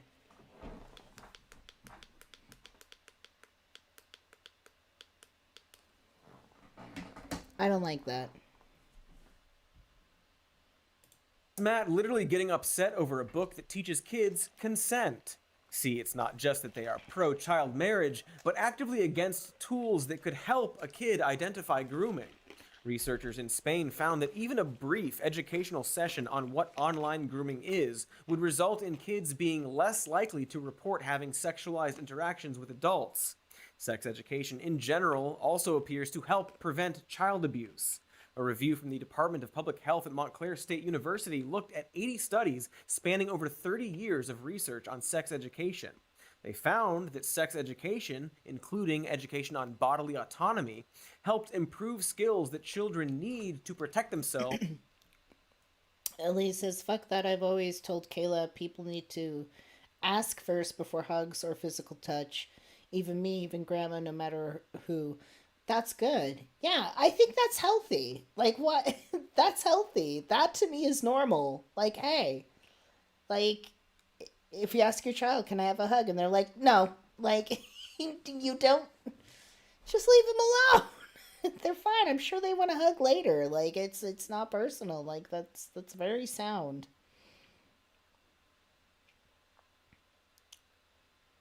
Yeah, even Lee's like says, my niece openly tells me she doesn't want a hug. So okay, dear, no hugs. Yeah.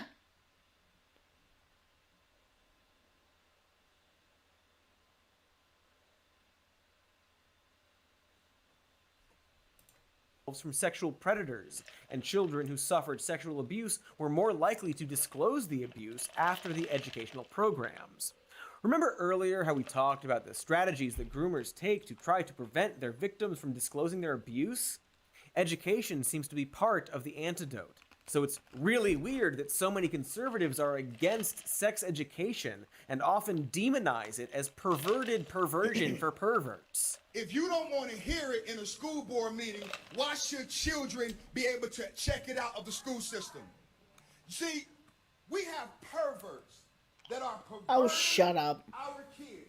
That's a Christian pastor ranting about a 1994 book called It's Perfectly Normal that contains frank descriptions of what sex is.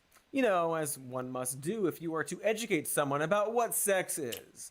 It also features some art that shows depictions of people's nude bodies in a way that's somewhat realistic. Oh, no. It has a cartoon depicting how the menstrual cycle works. It talks about what masturbation is and explains that it's a normal urge to have. It also contains topics like online safety and sexting, consent, and the sorts of educational interventions that the studies we discussed earlier mentioned as helping prevent child sexual abuse. But the fact that It's Perfectly Normal bluntly talks about sex has caused the author to be accused of being a pornographer. I'm explaining this in detail not because I want an excuse to show cartoon wieners.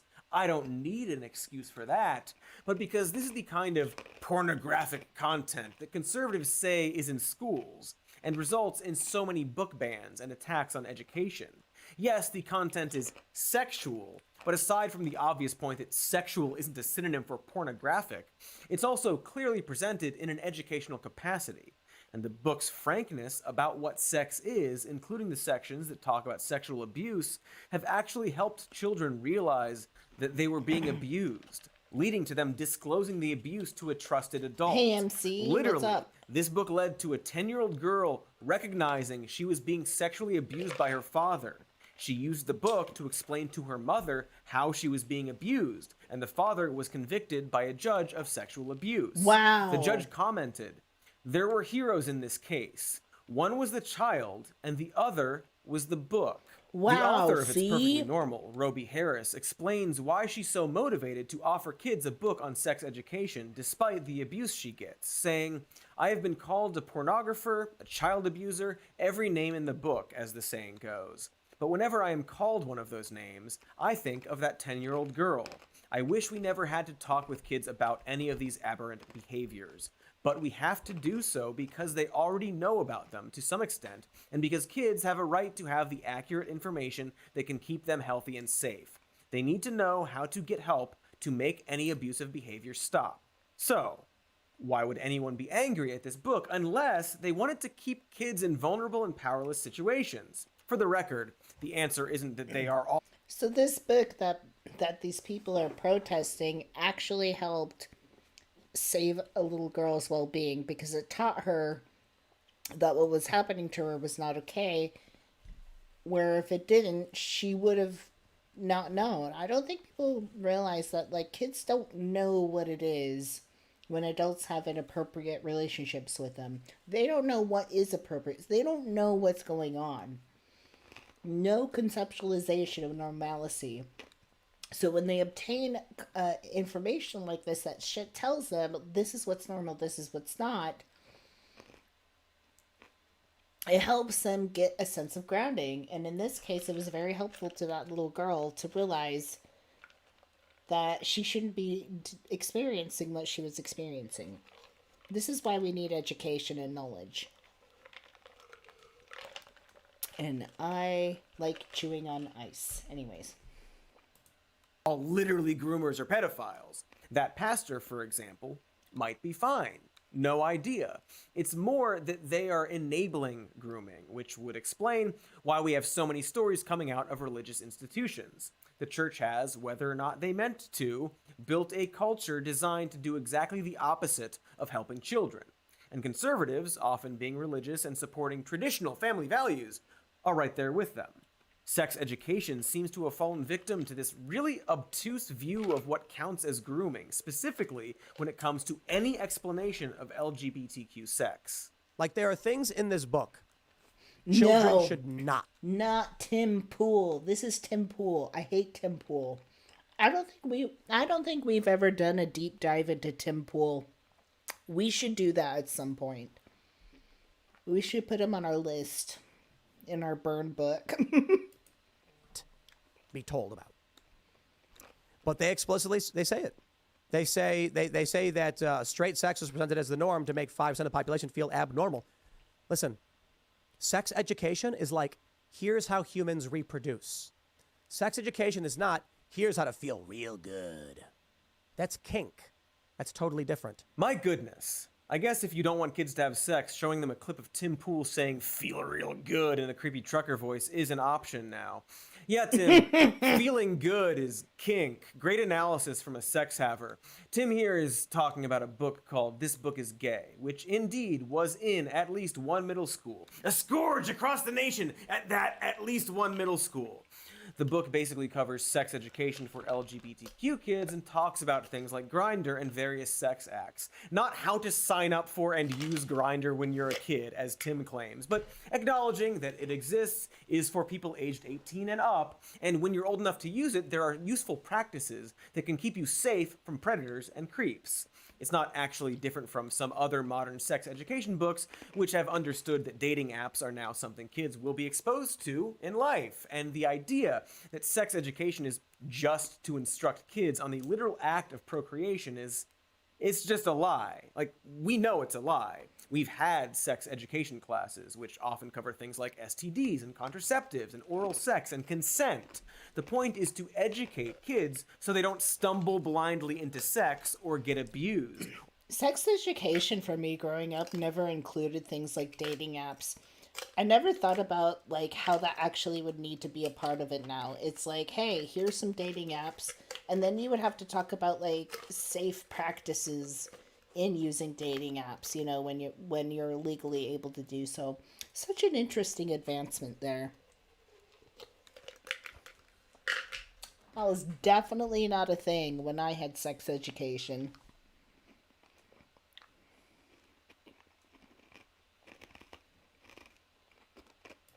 Or base their idea of sex on what they see in porn.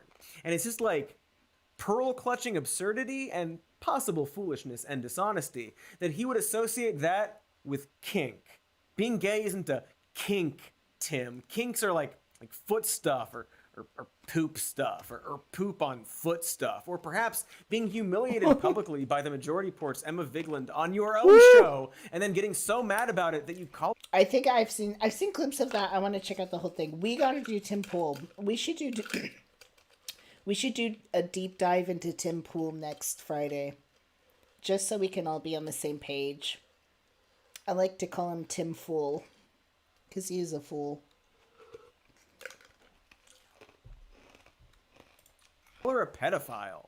I showed Emma Genderqueer, the book that depicts a graphic depictions of sex acts, and she said she had no problem with it. Okay. Then I only assume the Occam's razor.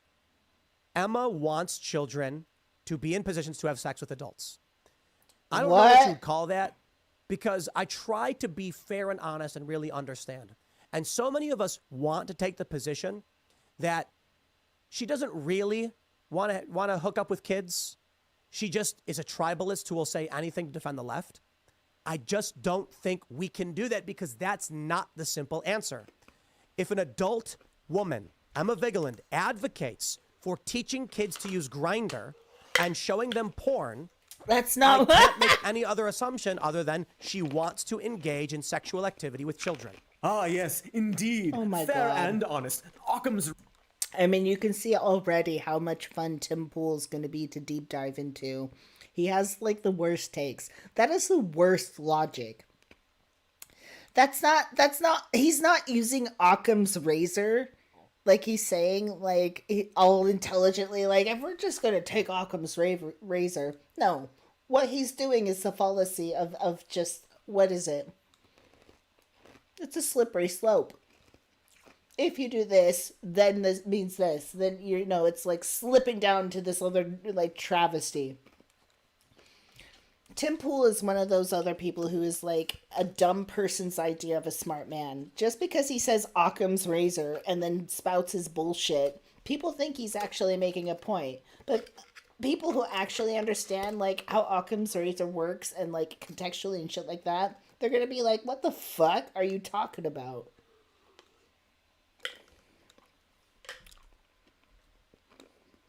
And sometime a deep dive into the shallow end of the pool. Oh, you have such a good point with that. Okay, we're not gonna dive. we're just gonna stick our feet in it. Razor, indubitably. Tim Pool, master of detached logic, has simply reasoned that the woman who publicly humiliated him is a pedophile because she supports a book that explains a dating app for gay men. This straight cis woman wants to have sex with kids? You know, logic.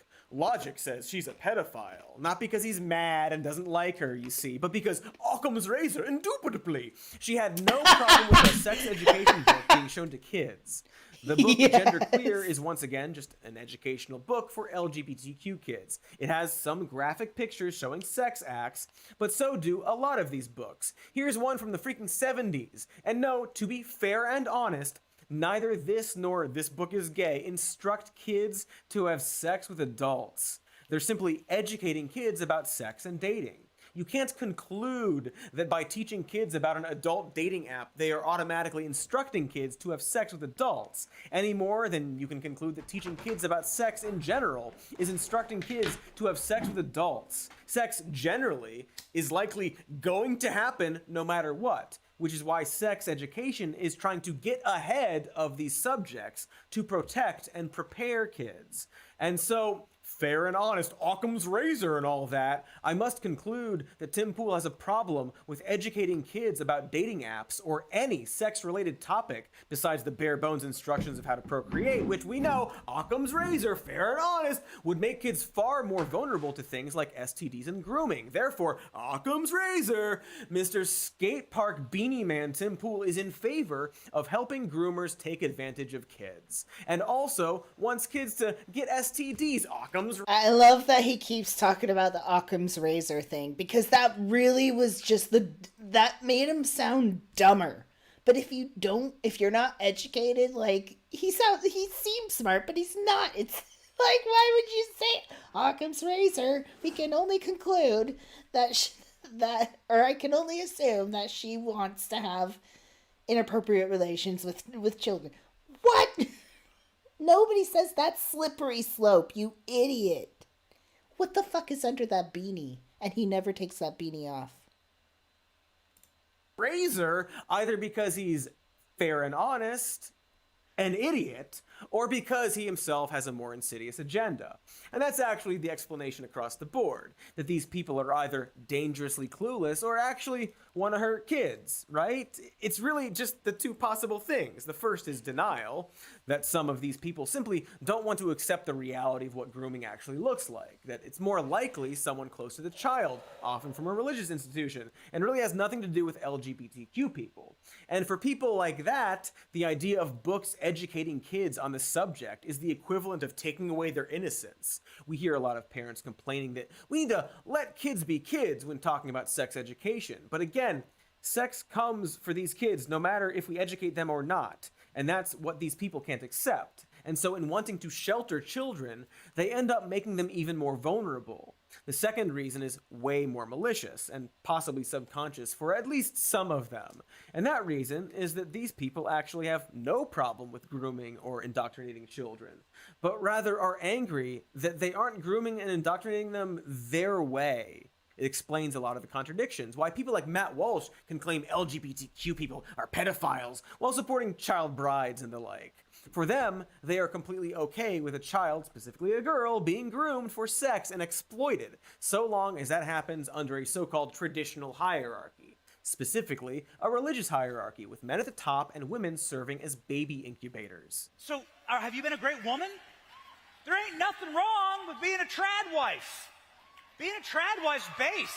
Holy moly, that is not based. That's plagiarist and targeted ads for gay cruises receiver Benny Johnson at Turning Point USA's Young Women's Leadership Summit, being one of the many speakers, telling all of the young women in the audience that they should aspire to become wives and mothers more than anything. Mind you, there's nothing wrong with being a wife or a mother, obviously. But you combine this with them also rejecting the trans and gay community, and we have indoctrination, don't we? They're pushing a single lifestyle and asking you to uncritically accept it. And they are specifically going after young women to do so, as are they actively trying to indoctrinate children. Have you heard of PragerU Kids? It's a conservative kids streaming channel that specifically advertises to PragerU is just great. Scared fathers who have panic attacks at the dinner table because their children are questioning history. As you eat the roasted goose, your little sport insists. Hey, Dad, did you know America is racist? Your mind goes numb, your skin turns pale, and your heart aches with fear. Your child is being filled with lies, the babe you once held dear. But in that shocking moment, a man pops into frame. Could it be George Washington, here to save your child's brain? He snatched the screen and changed the thing, the something that is true. It's an app with shows for kids. They call it PragerU. Notice how that ad depicts the child as a slack-jawed That is sponge. ridiculous. What does it? What the hell did I just watch? I am just. What the fuck did I just see? What the hell just happened here? Hey, if you're just in the chat room, will you please like the live? Hit the like button, like button. Hit the like button, hit the like button, hit the like now. If you don't, you'll be cursed for many moons. And your children's children, and your children's children's children. For all eternity, please like the live stream. Anyways.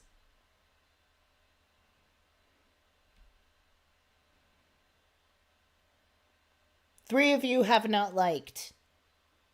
Who has not liked?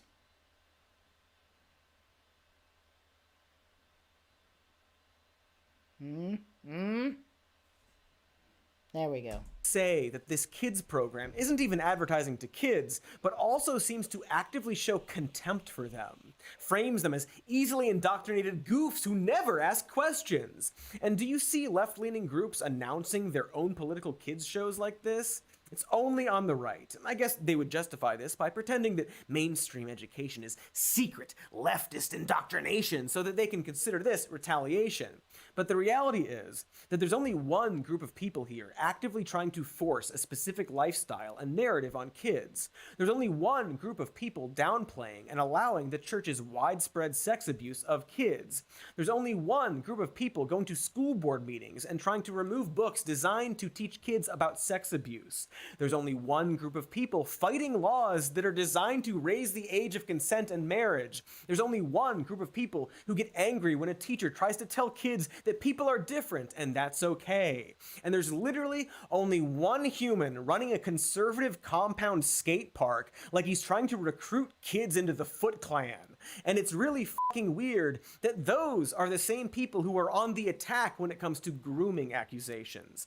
Like, how did we allow that to happen? Why do we have to defend the LGBTQ community from a baseless accusation when it's coming from a party that is quite literally enabling grooming themselves? Perhaps we need to stop playing their game and call out their party for what it actually is. Not because they're, quote, people I don't like, but rather that they are literally trying to indoctrinate and groom kids on a systemic level. Boy, I am angry. I think my shoes might have melted, actually. Anyway, this has been our episode about grooming, brought to you by Christopher Nolan's Oppenheimer. The world forever changes on July 21st. Wait a minute, what? Too many ads in this. So that's that.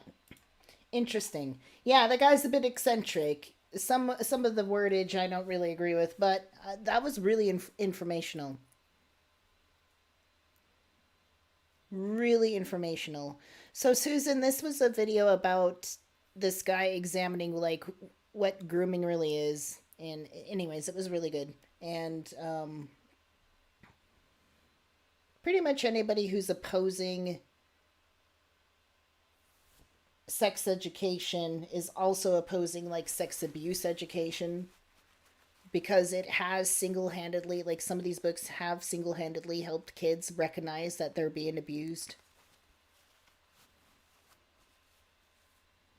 This is really, yeah, really interesting. It's really important to treat children with respect as individuals. I mean, definitely we need to guide them so that they are safe and able to explore themselves safely. But, you know, we can't treat them like they're stupid. Because if there's anybody that's trying to indoctrinate children, it's the weird religious extremists and the right-wing extremists and all these people who are pointing at the LGBT community and saying, you are the groomers, you're trying to sexualize our kids, you're trying to teach them to have inappropriate relations with adults, when they are the ones who are advocating through that, quite literally through advocating for child marriage. So really, really crazy, the kind of projection going on there. So, to sort of cleanse our palate from that, there's this video of this guy, Walter Masterson. Anyways, he's going through and sort of trolling anti-gay protesters at a pride parade. And so this is something that's the same thing, but it's going to kind of lighten the mood a bit. There's people protesting the Pride Parade, so I'm going to go undercover and infiltrate them. I think I'm going to fit in. I like that he's a big...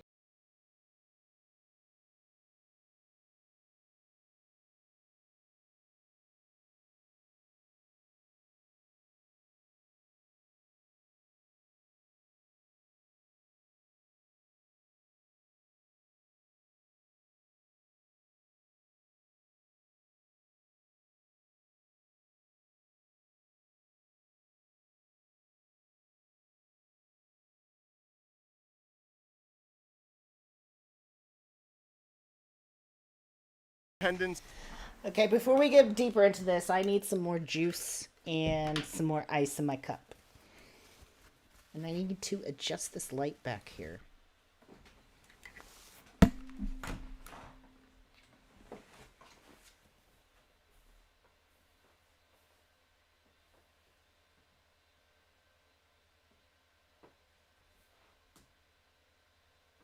There we go.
Okay.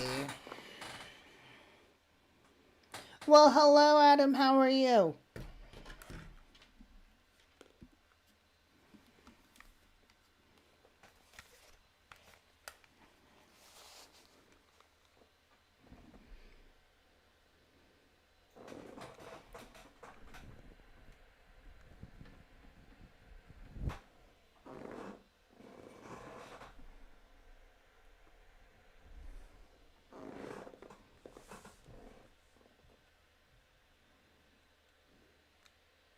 said drag story hour is mandatory.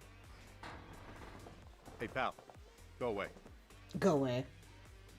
Pal, go away. Go away. Hey, officer, can you get this guy away from me, please?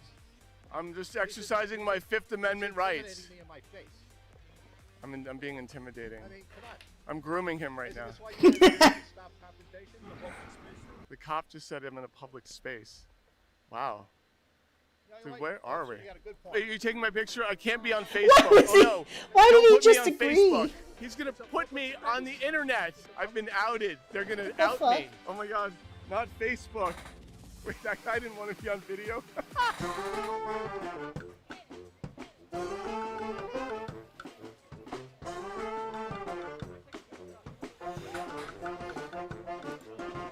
I just love how the guy was like, "Hey, officer, this guy's bothering me," and the officer's like, "He has the right to free speech here," and then he's like, "Oh yeah, you're actually right." I mean, he's so satirical. It's funny. There's a bunch of police here. They're not forming a protective circle around these people. They said to the cops, "Hey, this guy's harassing me." And the guy's like, "Hey, it's a public space." That was so out of character for the cops. I prefer it, but like trying not to do his job. He's such a fragile Asked him a man. question he didn't like, and Yeah. then he called for the cop, and then he agreed with the cop. He agreed with the cops. Oh yes, of course, yes. First Amendment. That is correct, sir. Over time, especially when they're wrong. As if the cop is like a constitutional scholar. That's right. Constitutional law. Well, the cops, they just call it con law. Yeah, they're like, you know, con law, bro? Yeah. Hey, bro, you took con law? Bro, how many years of con law did you take? Bro. But thank you for coming. Yeah. I was so excited. I was like, it's him! Tell me why you're at Pride. Because I'm transgender. Wow. Do you want to share anything about your journey? It was very tough. Did your family make you feel supported? Yes, a lot. How old are you? I am 7. And how old were you when you discovered your identity? I was 2 or 3 when I first noticed Wow. that I didn't feel comfortable with being a boy. How did your child discover this identity? How did this come about? So ever since she was little, she was always the princess, always. She sort of like every once in a while would mention ideas of like wanting to be a girl, of feeling more like a girl. And then she started asking to like socially transition about a year and a half ago, and her school's been fantastic. Your family, your friends, everyone like makes you feel supported and loved. Except for my friends. I didn't tell them that yet. Oh, wait, do you want to be on the internet talking about it? Yeah. Okay. I hope to be famous one day. What do you want to be famous for? Probably my songs. Or That's so cute. famous drawings. It wasn't even really a change. Like she's been expressing herself as a girl since she was old enough to get dressed. I think that being the parent of a trans child is totally different than what people think that it is. And I know you hear a lot about how we're going to have our kids go into surgery and how we're forcing them to make these decisions. The opposite is true. You know, I'm up all the time worrying about how the world is going to react to my kid. I would rather have her change her pronouns 1,000 times than have to write her obituary. I wish that people who... That's a really powerful statement. I would rather have her change her pronouns 1,000 times than have to write her obituary. That's really powerful. I don't think people think about that thing. And when people don't, like... There's a lot of transphobes that just don't fucking care when it comes to that. They would rather that kids like this kill themselves than be trans. It's like, be trans, you live, you don't, you die. It's a really hard world to be in. That's a terrible ultimatum to live under. have already decided that they hate us and that we're child abusers would actually talk to us. I feel like that would make such a big difference. But you're right, like the assumptions that people are making are the worst kinds of assumptions, and nobody wants to hear, you know, what our truth is. What it's like to actually raise a transgender child is just so remarkably different than what I would have experienced or thought. What do you say to... Okay, so what do you say to the people that accuse you of doing Munchausen by proxy? So I think that the assumption for that is that, and I hope this is taken in the spirit what it's meant, is that means that we wanted to have a transgender child. And I love her no matter what, but I don't think any parent wants their child born into something in which they know that they're going to struggle. It goes against the idea of parenting for me. We have all sorts of books. We have a whole library at our house about, kids and what their experience is and how they present themselves and what it means to be you. And so we didn't give her, we didn't push her in any direction, certainly. And we will never push her in any direction. If she decides in, 2, 3, 4, 10 years that this is not where she's at, that's okay with me. So if your child wants to change their pronouns back and express their gender differently, you're like, hey, cool. Yeah, no, it's not. Who she is not her gender, and it's not like the words that she chooses to use. It has nothing to do with it. I think what's funny is that a lot of transphobic people make fun of gender expression. They don't believe in gender expression, yet they turn around and say, you have to raise your boys to be men. You're like, wait, so we have to teach our children to be men? You have to teach them to be women? So you're saying it's a construct? No, how dare you? No, I absolutely agree with you. People want to assign all sorts of things to children, especially that they're not even capable of that kind of thought. And that's super problematic as well. There's no part of my child I don't love, and I would never choose for them a life where I know that they're going to struggle and I know that I have to fear for them every day. But it's not, I would never choose that for her. Yeah, thank you so much. Thank you. Can I give you a hug? Absolutely. She's so funny. She's like, I want to be interviewed. I was like, okay, sure. We always joke that it's like her world and we're just living in it.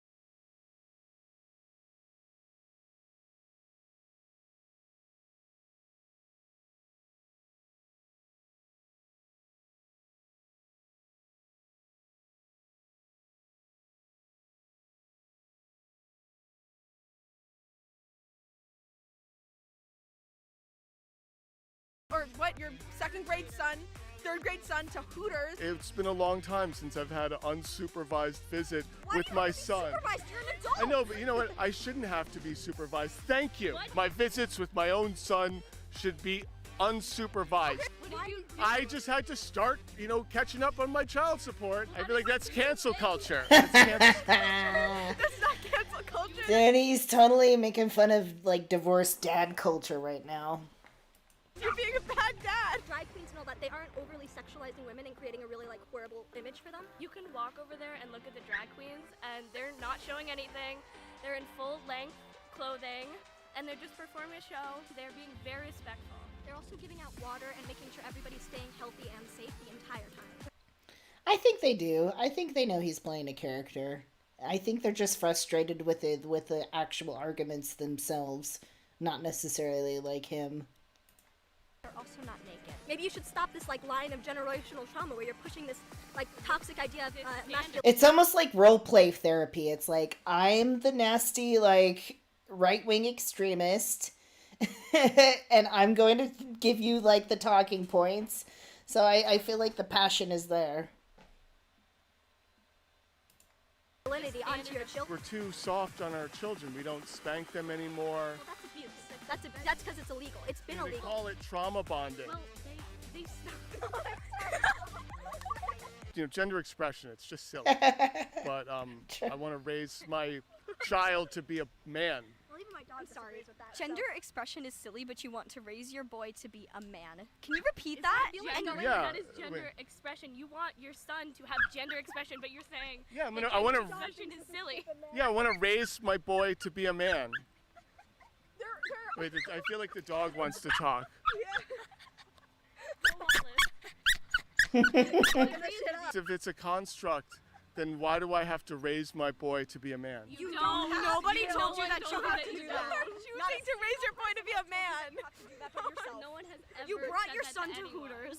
But I feel like wherever you go, there's just this a lot of indoctrination, right? Like TikTok, the algorithm. So look at my TikTok feed. It's men chopping wood, bodybuilding. The algorithm is based on what you like. The algorithm is based on what you enjoy, but you keep liking and favoriting. Well, maybe like, you know, my ex-wife got into my account and she liked all these things that guys chopping wood. Valid. What do you think about like kids who are seeing stuff like Andrew Tate? Is that not indoctrination as well? I signed up for Andrew Tate's Hustler University, and I just have to sign up 3 more people, and I'm gonna start making the money. Sign up for an Andrew Tate like pyramid scheme or It's a pyramid scheme, but I'm at the top of the pyramid. No, you're not. I'm Pharaoh. The pharaohs were at the bottom because they're dead. That's how a pyramid works. The pharaohs are under the pyramid. Pharaohs are dead and they're under the pyramid. So then obviously it's not a pyramid scheme.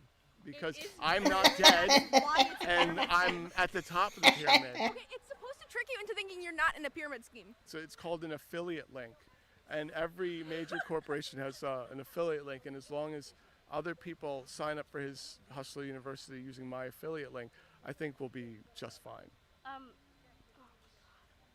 So I wanted to teach my children about the dangers of socialism. So what I did is I set up a lemonade stand and I had them sell lemonade all day. And at the end of the day, I said, hey, well, who paid for that table? It's my table. So I charged them for the table. I charged them for all the lemonade ingredients. So they made $35, and I subtracted $26 in supplies and costs, and they were left with $9. And that is how I taught them about socialism. Okay, so what do you think socialism is? People that sit home, they don't work, and they get paid for not working. That's not what you just said with your lemonade stand. Why are you teaching your kids below 10 years old about socialism? Okay, so you're upset about critical race theory, which is a high school level subject, but you're teaching your 7 and like 8 or 9-year-old socialism? About the dangers of socialism. About the dangers of socialism. Dangers of taking your son to Hooters. Yeah, what about the dangers of that?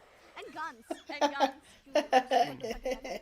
Yeah, and so the thing is, How many we have... school shootings have there been this year? Like And yeah, and so we... 157.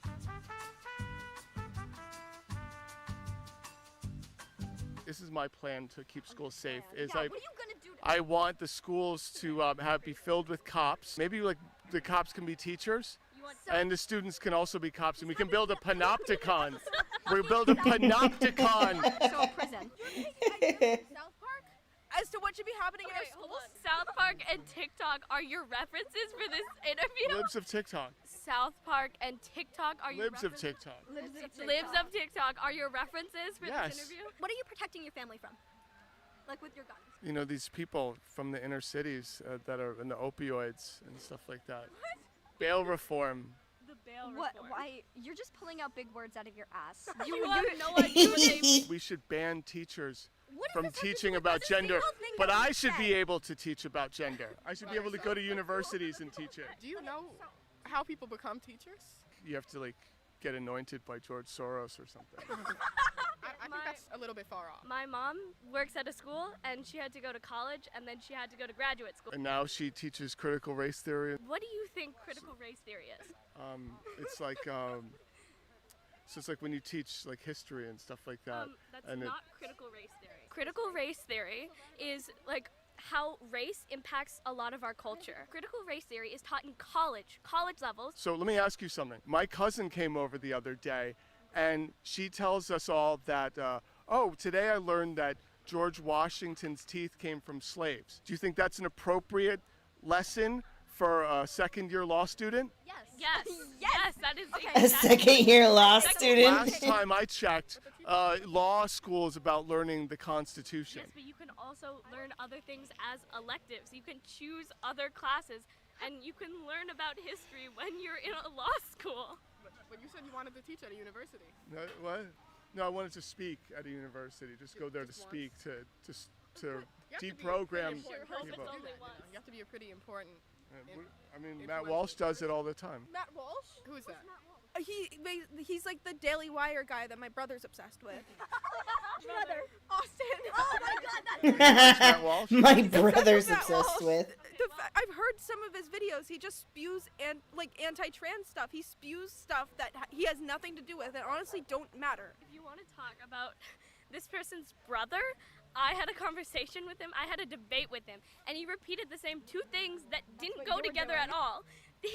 he kept saying that racism wasn't real and then that white people experience racism, which doesn't make any sense together. Using their brother as your source plus TikTok, the libs of TikTok, and South Park as your sources, you're really not getting that far. When you realize that you're losing the conversation, you switch to another topic. That's Yeah. completely.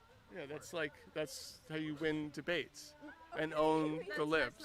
No, that's how you avoid being wrong, because you don't want to be wrong, because you know you're wrong. I mean, You know you're wrong. Switching subjects switch the is called subject facts more and than- logic. You've been to college. What? No. Ew. I know, right? Did you drop out of high school? I passed the test, and it's the high school test. You were being very vague. How Like long a were you few, in school? maybe 6 years. 6 years you were in high school? You hear about kids that take a gap year. People take gap years in college. No, you can. I took a gap year. How do you take a gap year? That doesn't make any sense. Yeah, I took a gap year, but I stayed in the high school while I took the gap year, and I took the same class that I took the year before. You didn't take a gap year. You redid a grade because you failed the first time. You know what? That's just your opinion. Because I'm a tolerant person, I will respect your opinion. You're not a tolerant Nothing you have said in this whole entire conversation has ever been tolerant of Do you know anything. what tolerant means? It's when you let people like Ben Shapiro and Matt Walsh come and speak at your university. That's not what tolerance means. You didn't go to university. You are interviewing the kids that you say Yes, have and the mental capacity to vote. yes. You don't have the mental You capacity don't have to the vote. mental You took gap years in high school. Everyone takes a gap No year. one takes a gap year. Then how are you supposed to get your high school equivalency degree? You repeat a year. Have you graduated high school? I have not. Okay then. This is America. It's the land of the free. You know, if you wanted to take a gap year and repeat your senior year, I would support that. You know, Repeated your senior year of You high also I didn't repeat it. It was just, You also did another one because you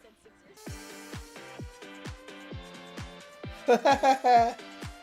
I love how we are all so hyper traumatized that we don't know what to do in a safe space. Someone messaged us and said, "Hey, Proud Boys and Moms for Liberty might show up to counter this. Can we have some support?" So we showed up. Great, yeah. And now we're here, and it's so positive and lovely. And like, none of us know what to do with ourselves when things are positive. Safe. I mean, not a lot of logic has to be put into, like, oh, the queers. Oh, we hate the queers. Like, they're up to no good. They're going to take over everything. Like, if you're starting to spout off in that nonsense, it's time to, like, put the internet away and go outside. Unironically. It's just getting sadder and sadder. And it's getting to the point now where I feel like the trans arguments, the gay arguments, things like that, it's getting really repetitive. Like, we're constantly having to circle back to the same points over and over and over again. It's to the point now where I'm realizing, like, it's not a matter of, like, people being, like, uneducated. Like, sure, some of them, like, have the potential to change. But a lot of them just don't want to. We're dealing with a bunch of people that just don't want to evolve. They want to stay stagnant. Now that's scary. That's a frightening thing. That's people that want to stay stagnant. That frightens me. Nothing frightens me more than stagnation, just staying the same. Imagine staying the same for all eternity, all your life. Like, that's all you know. That just not having any enrichment of evolving and going through different chapters and phases of your life. That just, wow.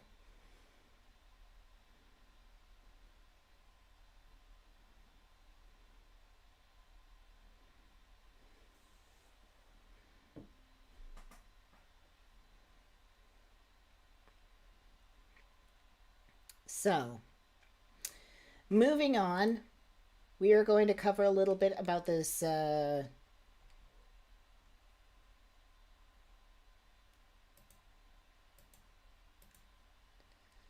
Hollywood strike. Don't know if anybody's been keeping up on that. We're going to cover it by reading this article really quickly, and then we're going to listen to what Adam Conover has to say. Conoverse has to say, and then our next subject is we're going to circle back to what's going on with the OceanGate situation.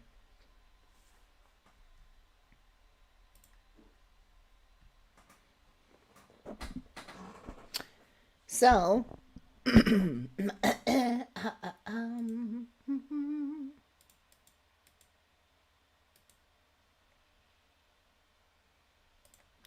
Thursday, July 13th of July marked a historic shutdown for Hollywood as actors and guild members joined writers striking for a fairer deal.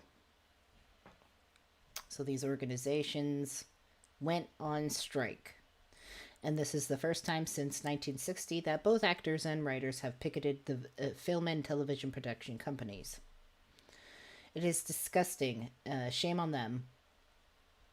Fran Drescher, she did like the 90s show, like The Nanny. She's excellent at being at the head of this, the main voice. So anyways, the writer's strike had already kneecapped the entertainment industry, taking late-night talk shows off air and making awards shows virtual or unscripted. Interesting. With the added weight of tens of thousands of actors, Hollywood is effectively in limbo until an agreement with production companies can be reached. How will this affect the film industry? Let's see. The studios literally don't care about us or treat us like human beings, Zach Arnold, editor and associate producer of Netflix Cobra Kai, told The Independent. The way of life as a creative, as a storyteller, as a filmmaker, is on the line. Arnold says the strike was caused by a perfect storm of streaming dominance, which has led to the erosion of residual pay and the advent of AI in the industry. Both of them are such paradigm shifts in how business is done. I think that there's no way to really resolve both of them amicably without a real change in the way the business is done, he says. Joe Plummer, the president of Wavelength, a New York-based indie studio behind the Sundance players like Where's My Boy Con and Farewell Amore, agrees there's so much disruption that has happened over the past 10 years. Eventually, it was going to have to come to this point where we get down to the real nuts and bolts of how this industry operates. During past eras of TV production, in particular, shows tend to have seasons with more episodes, and major hits like Seinfeld that went into syndication could guarantee performers a steady stream of residual payments for decades. Now, even highly popular shows on streamers like Netflix, Bridgerton, typically have seasons with less than 10 episodes. Top actors still earn millions, but most of these organizations' members are barely getting by. According to the union, half of the members make less than $26,000 a year from acting and barely qualify for guild health insurance, according to CBS News. Other main sticking points in the union contract negotiations, which were already extended once this month before the strike, including the use of artificial intelligence. The union claims that the major studios proposed only offering a day's pay for the rights to use an AI-scanned version of the actor for life. Actors now face... That's interesting. Actors now face an existential threat to their livelihoods from the use of the AI and generative technology. Duncan Crabtree, Ireland, the union's national executive director, said in a news conference on Thursday. They proposed that our background performers should be able to be scanned, get paid for a day's pay, and then the company should be able to own that scan and likeness for the rest of eternity on any project they want, with no consent and no compensation.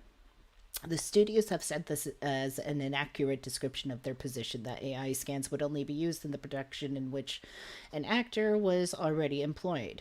Some worry that the use of AI would go beyond just creating digital backgrounds extras, but rather be used to reanimate dead performers or replace writers altogether. AI is obviously a potential existential threat for actors, depending on how it's going to be used. Andrew Susskind, an associate professor in the film and TV department at Drexel University, told Washington Post, studios might say, hey, what's the harm in doing a new Cary Grant movie? Who's it hurting? But maybe it's hurting his reputation. right? Because he's not alive to consent to that. Even without the threat of AI, other trends helped writers towards a strike. Hollywood has increasingly adopted a so-called mini rooms, short-term writers' room, where staff only work on a production for a short period rather than for the whole season.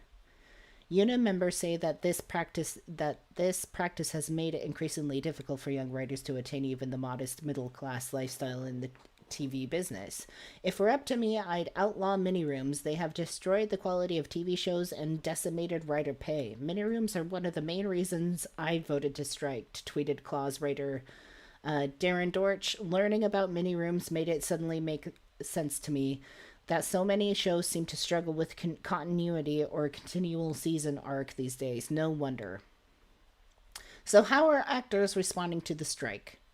Immediately before the strike was announced, the cast of Christopher Nolan's new blockbuster Oppenheimer left film's London premiere prematurely to go and write their picket signs. This sets the tone for the other forthcoming releases, the cast of which will receive scorn from their colleagues if they participate in any publicity obligations. The timing is not ideal. Two of the biggest films of the year are scheduled for release next week, Greta Gerwig's Barbie and Oppenheimer. Publicity for the two pictures was reaching a fever pitch thanks to marketing campaigns, talent interviews, and red carpet premieres around the globe.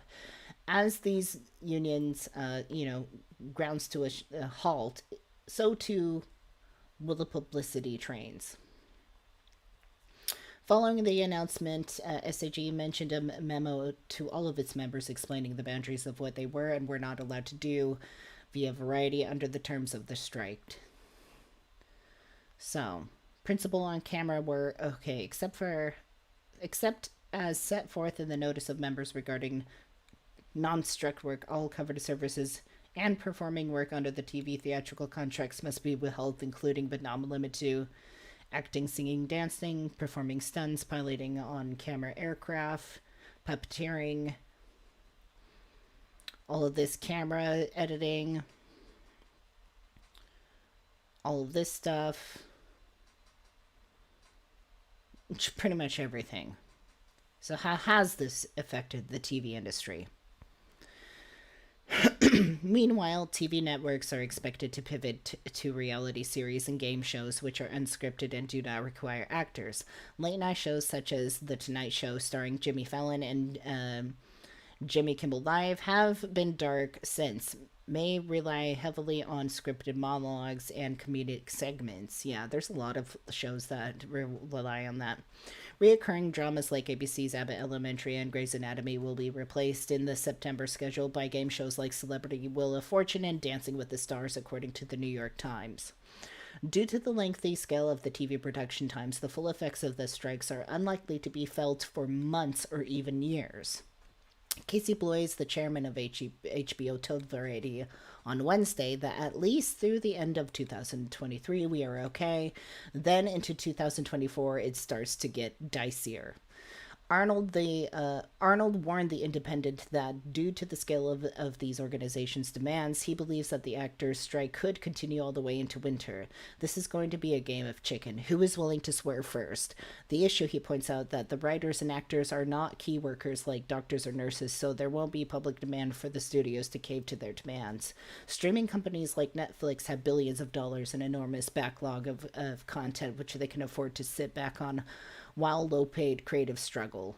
Will the Emmys be delayed? The union also said the strike means the Emmy campaign by actors will immediately end, such as we may see a delay in the 2023 Emmy ceremony, which is currently scheduled for the 18th of December.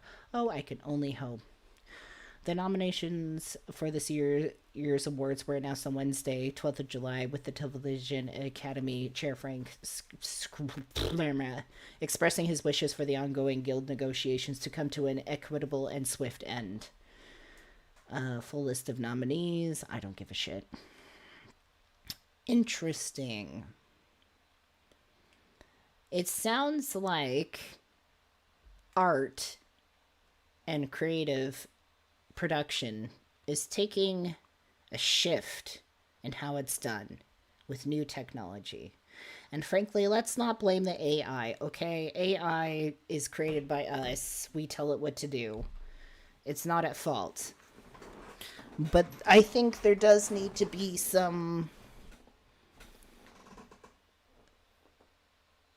change in this whole system. I agree that the contracts need to be amended.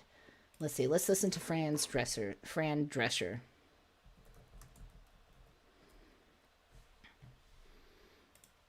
Because she had a good point.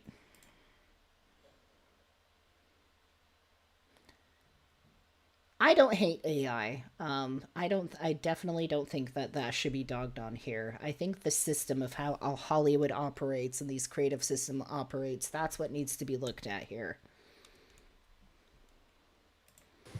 Thank you. Thank you, Duncan. And thank you, everybody, for coming to this press conference today. It's really important that this negotiation be covered because the eyes of the world, and particularly the eyes of labor, are upon us. What happens here is important because what's happening to us is happening across all fields of labor. By means of when employers make Wall Street and greed their priority, and they forget about the essential contributors that make the machine run. We have a problem, and we are experiencing that right at this moment. This is a very seminal hour for us. I went in earnest thinking that we would be able to avert a strike.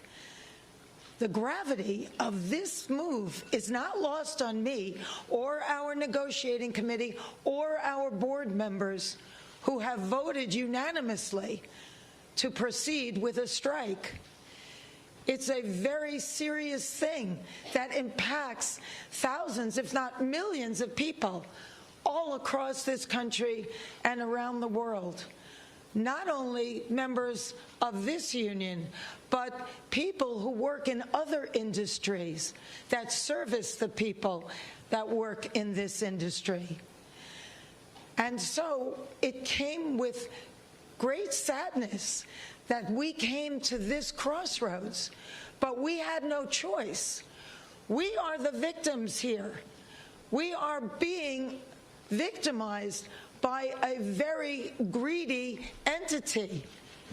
I am shocked by the way the people that we have been in business with are treating us. I cannot believe it, quite frankly. How far apart we are on so many things.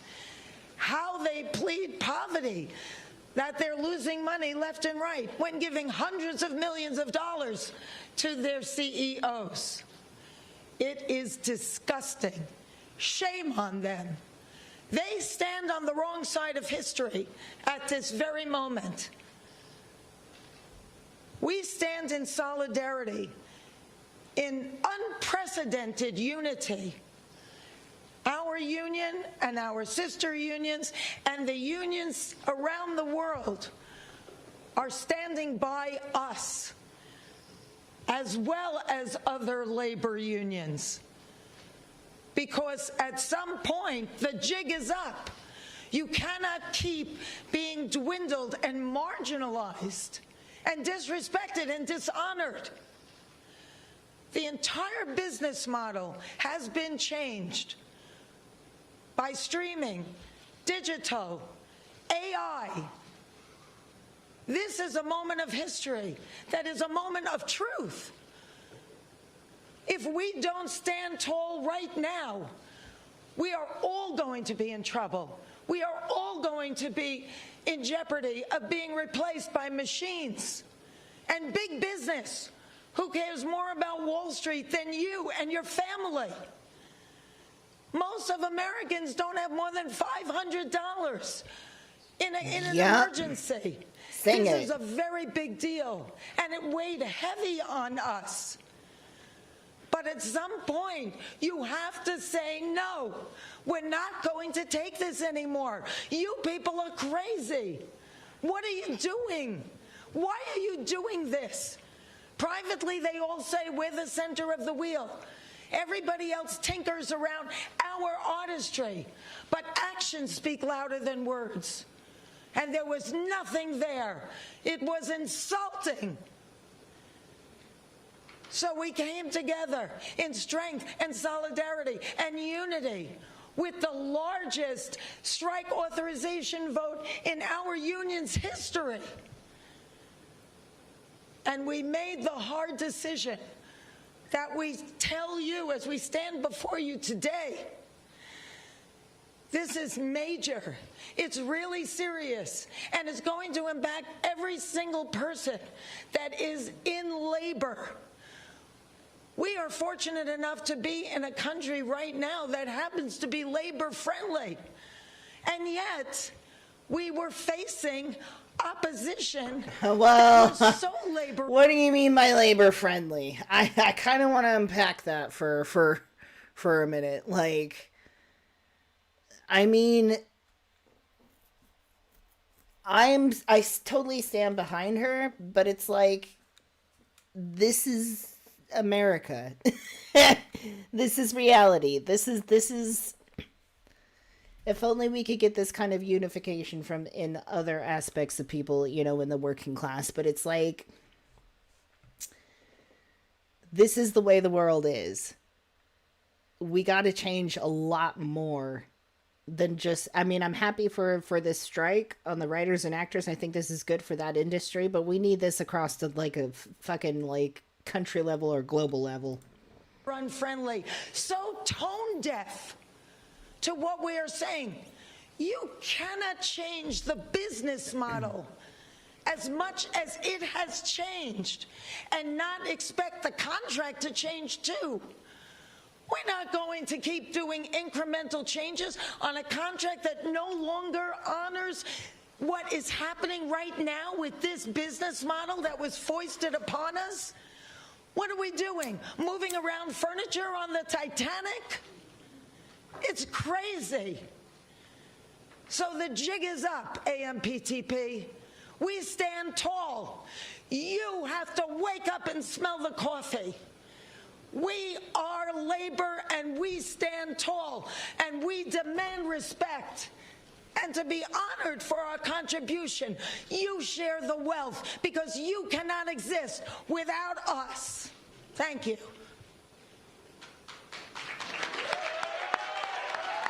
All right.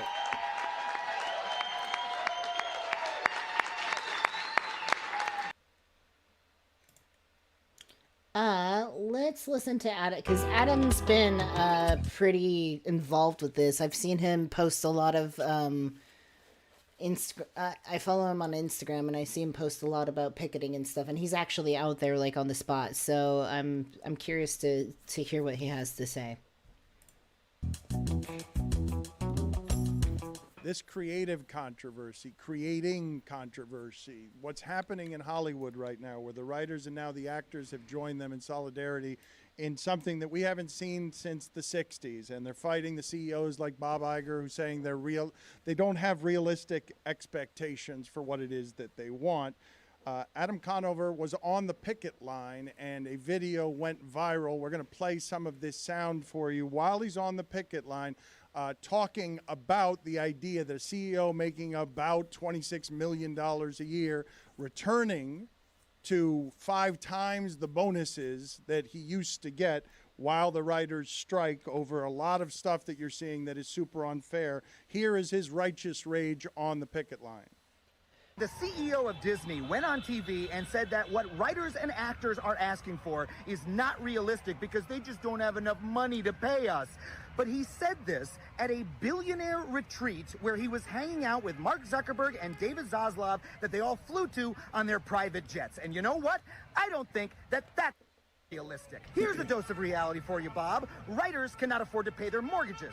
Actors are not able to make a living in Los Angeles anymore. That is reality to us, not flying around on private jets. And until you accept that reality, we are going to be out here on the picket lines, withholding our labor, depriving you of your product, and you will not make another dollar off of us until you come back to the table and face reality and negotiate with us as you have refused to do. And until you do that, there will be no acting and no writing.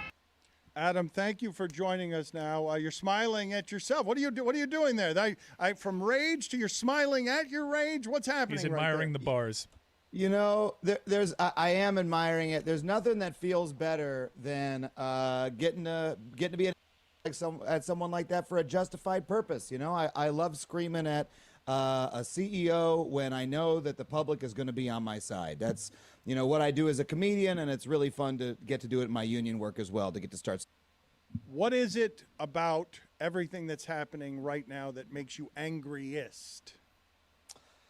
I mean, the fact that the CEOs have been able to get away with ignoring the concerns of the people who make their product for so long. You know, we as the writers have already been on strike for around 80 days. And for Bob Iger to get up there and say that what we're asking for is not realistic when he personally has refused to negotiate with us, right? This is a man who won't return our phone call, who delegates negotiations to a group of people who he just hires to say no for him, right? That's who we've been forced to talk to. We've been on the picket line trying to force the guy to talk to us, and he's refused to. Instead, he goes on CNBC from a billionaire retreat and talks about us in the press. It's ridiculous. But you know, here's the thing: we're all picketing with smiles on our faces, right? Because the guy is such an idiot. They're all idiots, and it's fun to be up against someone whose number you have so thoroughly. Like we are going to win. We know that already. It's just going to take a little time for them to realize it. How do you know it already? Because I'm trying to figure out how to explain this without getting too much into the labor history. But SAG-AFTRA going on strike is something that none of the CEOs anticipated. The Writers Guild is historically been the only militant union that goes on strike. And so they plan for us to go on strike. They plan to wait us out for the first 2 or 3 months. And we had a plan to, eventually get them to wake up, in the next month or so and force the issue. And we were going to get there. But SAG-AFTRA going on strike as well is something that literally none of them thought could happen. This is Trump getting elected for them, right? They are going to spend the next week themselves. There's a lot. They're doing a lot of big talk. Oh, we'll wait them out, et cetera, et cetera. They don't have a product without us. And so the only choice for them is to come to the table. It's just a matter of how long it takes for them to realize that. They'll find something else The only to way a strike ends is if the workers give up. If they say, we can't handle this anymore. We have to pay rent. We have to go back to work. And that's just not going to happen in this case because writers and actors both know that if we do that, we won't have jobs to go back to in 5 years. When you say we're going to win, what is winning? Winning is, we have a lot of proposals, right? And it's a win if you can get most of the ones that they don't want to give you. You don't expect to win everything, but you expect to win a lot of the things they don't want to give you. For instance, for writers, we need to preserve the writer's room. They're trying to eliminate the writer's room. The existence of the writer's room is not in our contract. We're trying to codify it into our contract. We're trying to codify protections for screenwriters. We're trying to protect them from free work. We're trying to make sure that late night writers who do the kind of comedy writing I do have the same protections in streaming that they do in broadcast and cable. And if we get all those things, that's a win. But our stretch goal, right, the thing that we really want that is starting to look like it's becoming possible is success-based residuals. There's a residual where the more people watch a show, the more money we receive. And us being on strike with SAG-AFTRA at the same time makes, those sort of like really big picture things look like a possibility. And the reason for that is that the last time these two unions went on strike together, as you alluded to, Dan, was 1960.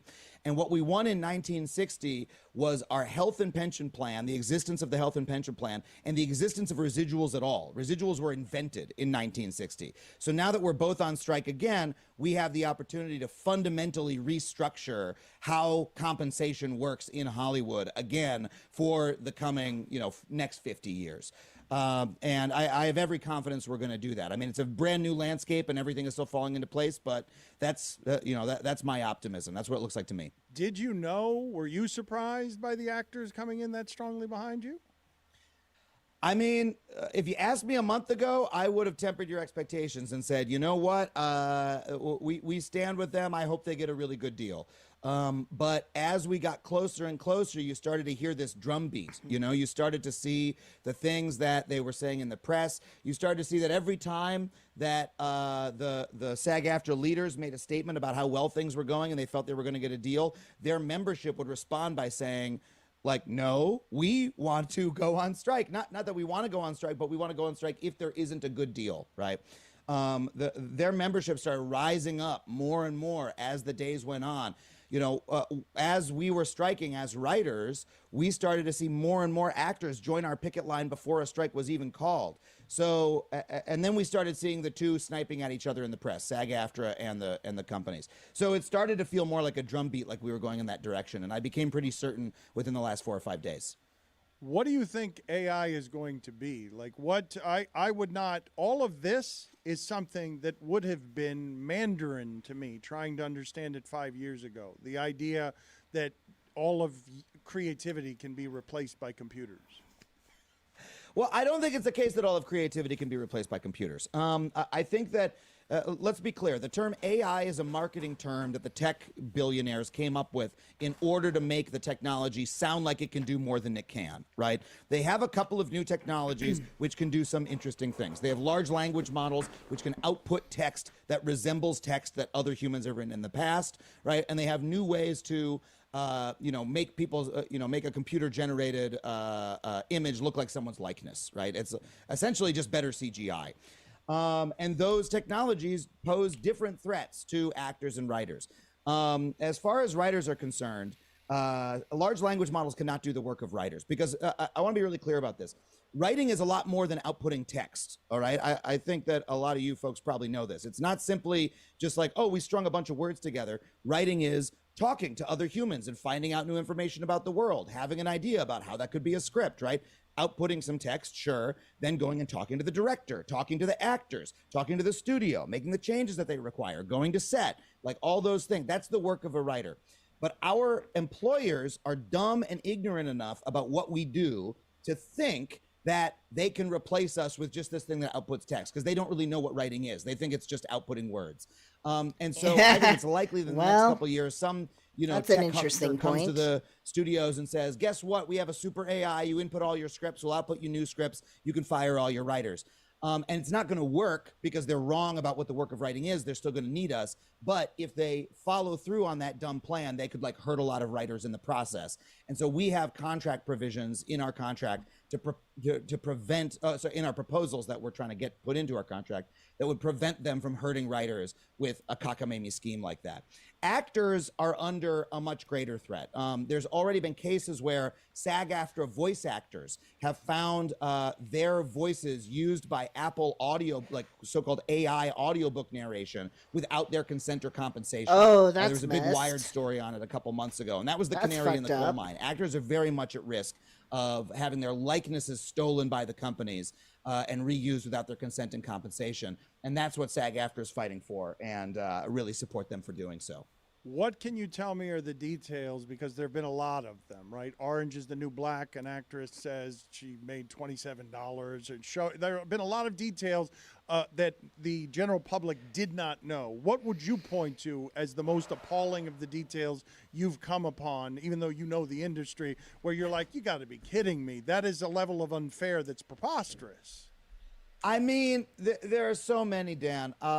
So one thing that we know is that, first of all, the companies are trying to eliminate the writer's room.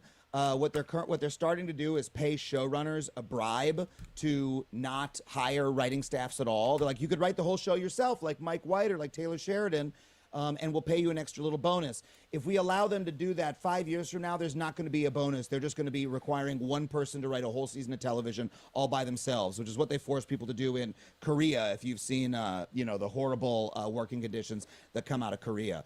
And then their proposals are really, the other side's proposals are really shocking. One of them for writers is that for writers like me, for late night writers, they want to put us on a day rate where instead of being hired in 13-week increments, 3 months increments, which is already pretty short, they want to be able to hire us and fire us by the day, which would turn this from a career into gig work, right? It would start to become a job you could do like, on a day off of your day job. And we can't allow them to do that. And then for actors, one of the most egregious proposals is that the other side proposed that they pay background actors, extras, the people who fill out a scene. These are professionals who do this work. They're SAG-AFTRA members who do background work. They propose that every time one of these people come to set, they be fully scanned into an AI. They receive 1 day pay, and then their likeness can be used in perpetuity by the company. Like literally long after this. That would be messed up. I don't think that's right at all. I think for as much time as you're using the AI generated image is how much the actor should be paid, or whatever, or just something that actually compensates them for the usage.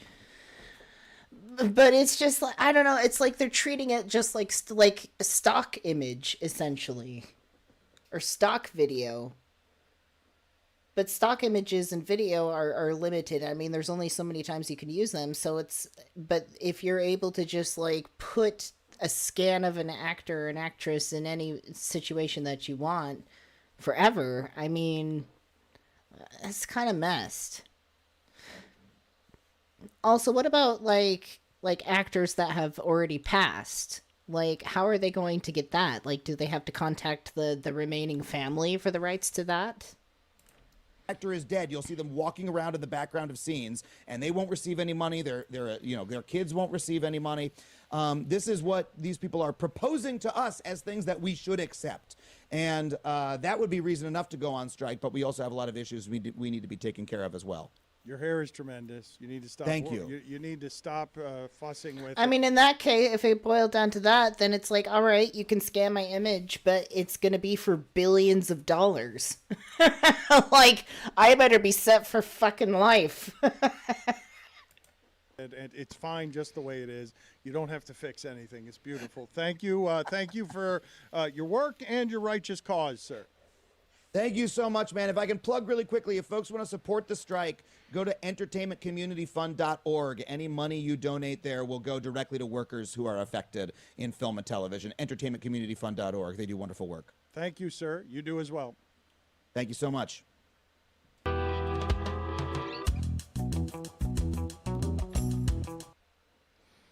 I think the situation raises a lot of interesting points. I don't think it's necessarily all about AI either. I mean, there's other issues such as streaming services, and then like other digital means of creating things. So, but Fran had an excellent point about like the business model is changing, but we're not changing the contracts, and the contracts need to be changed. Everything needs to evolve together. Art and creativity is definitely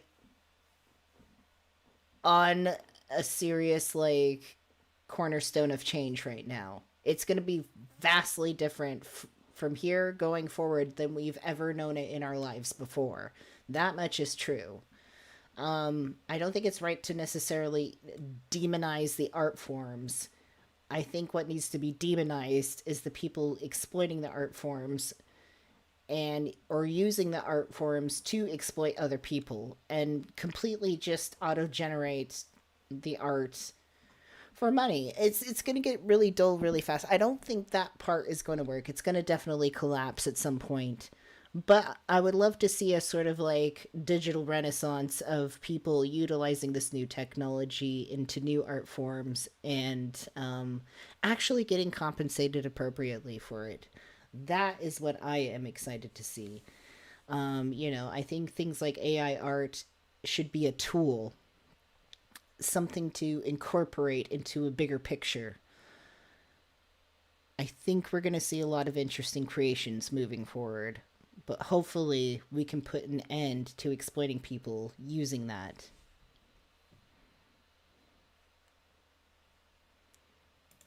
End of that. So,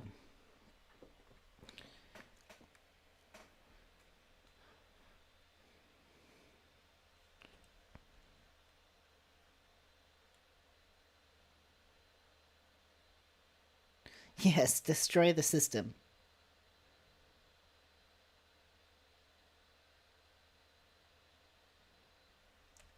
Let's move on to the thing. Hello, heretical response.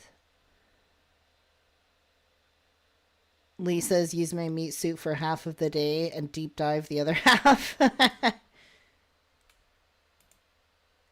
All right, so we're going to move on to just putting a little bit of closure to the OceanGate situation because, you know, they're definitely going to get sued. So we're going to look at a legal aspect. But first, I saw this before, and it's pretty short. It's really interesting because it's like it talks about the situation with OceanGate. You know, it was like billionaires passing, and so this subject is laughing when billionaires die. Like, is it okay or is it not? Like, let's examine.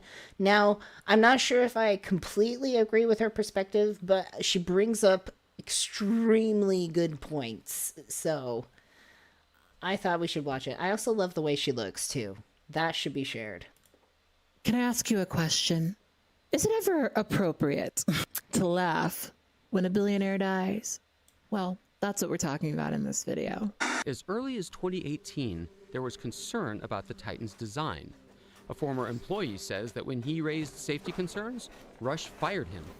That same year, a group of submersible engineers urged Rush to seek certification of the Titan by a safety agency. Rush declined, saying that regulation would stifle innovation. At some point, safety just is pure waste. I mean, if you just want to be safe, don't get out of bed, don't get in your car, don't do anything. Yeah. At some point, you're going to take some risk, and it really is a risk-reward question. I said, I think I can do this just as safely by breaking the rules. And look where that got you. This is so funny to watch in hindsight. This news has learned that the Boston Coast Guard is operating a search and rescue mission for a missing submarine. Banging sounds detected in the North Atlantic might be coming from the 5-passenger Titan submersible. But as the multinational search coalition scours the Atlantic Ocean, time is running out. The race to save 5 people who are on board a submersible that has gone missing in the North Atlantic, close to the wreck of the Titanic. Earlier, the US Coast Guard said that the vessel may only have 40 hours of breathable air left for the 5 people on board. Human remains appear to have been found in debris of the Titan submersible, which was recovered from the floor of the Atlantic on Wednesday. So at this point, I'm sure everybody's heard about the submersible. I didn't know that that was a thing until this whole conversation that imploded with a bunch of billionaires inside of it. And it started a really interesting conversation about whether or not it is okay to laugh when billionaires die. And I sort of wanted to ask you guys this question because I've got feelings. I've got thoughts. So Stockton Rush owns a company called OceanGate, and OceanGate does these tourist trips down to the wreckage of the Titanic to, you know, see a piece of history. And honestly, as somebody who likes the ocean and old things, I can definitely see the appeal to doing something like this. But I stopped seeing the appeal when I got the price tag, which was $250,000. I think that's almost about the amount of money I spent on college. Now, Stockton Rush was a very arrogant man who believed that he knew better than everyone else when it came to submersibles. He thought that he was going to be able to use several different types of material on his submersible and that it wouldn't crush under pressure. I didn't know.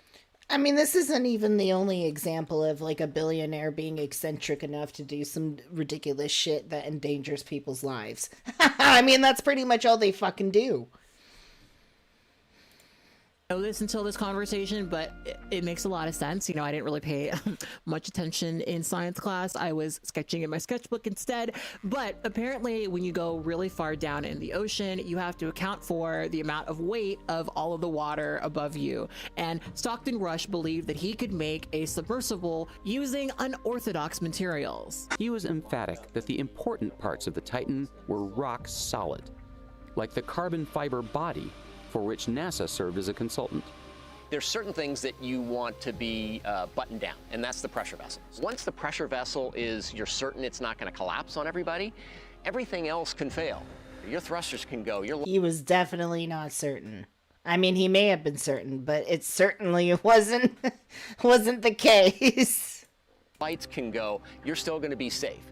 And when people who have been working in the industry for a really long time told him that that was a bad idea, he said that they were just jealous and bitter, and they didn't want for him to be a hashtag innovator. OceanGate shouldn't have been doing what it was doing. I think that's pretty clear. I wish I had been more vocal about that, but I think I was unaware that they weren't certified because I wasn't really studying it. I wasn't really interested. Stockton Rush asked me if I wanted to go out there and dive this season. You know, I wasn't interested. There was a lot of concern about this outfit and this sub. A lot of concern, even to the extent that I wasn't involved in it because I was making Avatar 2 at the time, but a lot of them got together and wrote a letter to OceanGate and said, you have to certify. You cannot take people down. It's irresponsible, and it could lead to catastrophe. One of the other unorthodox things that he employed in this submersible was apparently it was being controlled by a aftermarket game controller. And like, I'm sorry, but when That's I first heard laughable. about this, I got so like, I just don't even understand. I don't even fucking understand how you would even like build something like that. You're like, oh, we're just gonna make it like a game controller. It's like taking an airplane. It's like, we're just going to fly a whole full airplane of passengers using this game controller. Does anybody want to pass it around? It's fun. like, you know, the chills, because I cannot imagine being under the water super, super far away and using a game controller. It would just make me feel so scared. Like, this is the thing of my nightmares. Wait a minute, I've seen submersibles, and they are banks of controls, like cockpit after cockpit. Exactly. And this is to other submersibles what the iPhone was to the BlackBerry. But many of its components seemed surprisingly cheap. For views outside the sub, he had installed store-bought security cameras. As for the ceiling lights, I got these from Bro went to Home Depot and picked up some cameras on sale and stuck them on this that people are spending thousands of dollars on. Are you kidding me?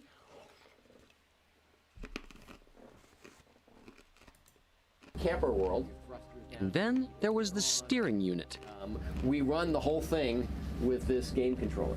Come on! So, it seems like a lot of the way you made this is by taking off-the-shelf parts and sort of MacGyvering them together. Yeah, pretty much. Does that not raise anybody's eyebrows in the industry? Oh, yeah. Oh, yeah. Yeah, no. Like, the submersible was really, really small, and apparently there were 5 people on it. I'm gonna read through the list of who else was on there. There was Hamish Harding, a retired astronaut, a Titanic researcher named Paul Henry Nargile, and Pakistani businessman Shahzada Dawood and his son Suleiman Dawood was also on the submersible. Hopefully I said that correctly. And all of these men were billionaires. Unfortunately, when they went down to see the Titanic, they lost contact with the surface level, and the further down they went, the more pressure there was on the submersible, and eventually the submersible would implode. Apparently it happened so fast that they didn't see it coming. So when this was happening, I was completely captivated by this story because I guess so many aspects of it were surprising to me. Like, I didn't know that people just like casually went down to see the Titanic, and apparently it was not something that you should be doing casually. And this was a great example of why exactly that is. Now, I wasn't the only one. There was a lot of conversation on social media about this, and one of the main conversations was whether or not jokes about the submersible were appropriate. If I saw people openly calling for the death of any group of humans, I would speak out against it, and seeing thousands of people feel comfortable saying that all billionaires should die makes me uncomfortable. A rich person's life isn't valued less. It's not that I want them to die. I just don't want them to be alive anymore. A poor person's life isn't valued less. Also, if so many of you don't believe in capital punishment, but you also believe that billionaires should die, how exactly is that going to work out? The rebuttal I'm getting is, conservatives think blah, blah, blah, blah, blah. Okay,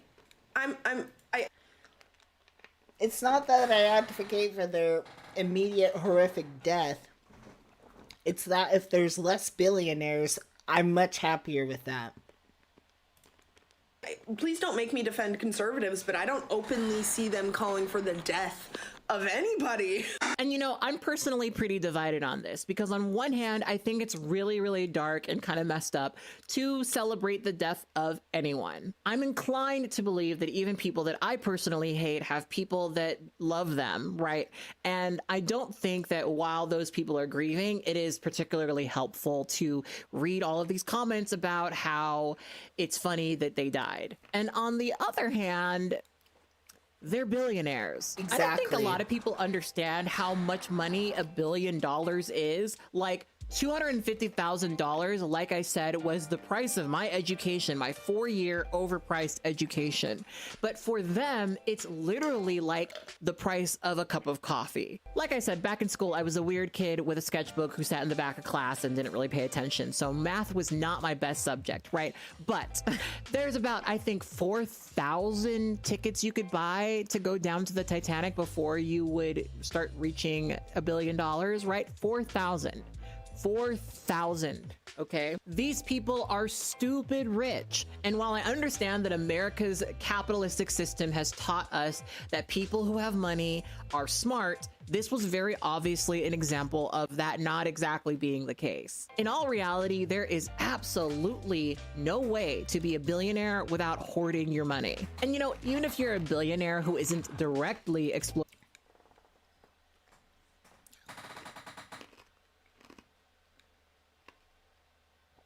there's also and when you're a billionaire, you exploit people.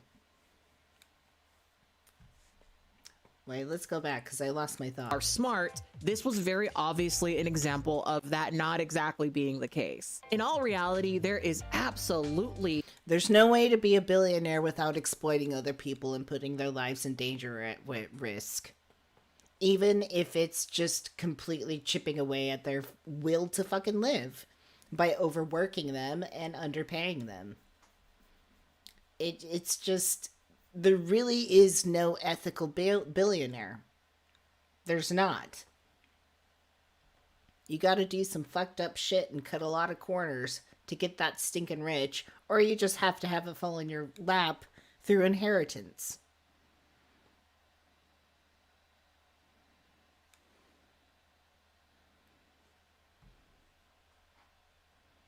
So I guess there's kind of an interesting thought experiment of like, is it worth sacrificing one for the many, or is one just can you just sacrifice the one for the many, essentially?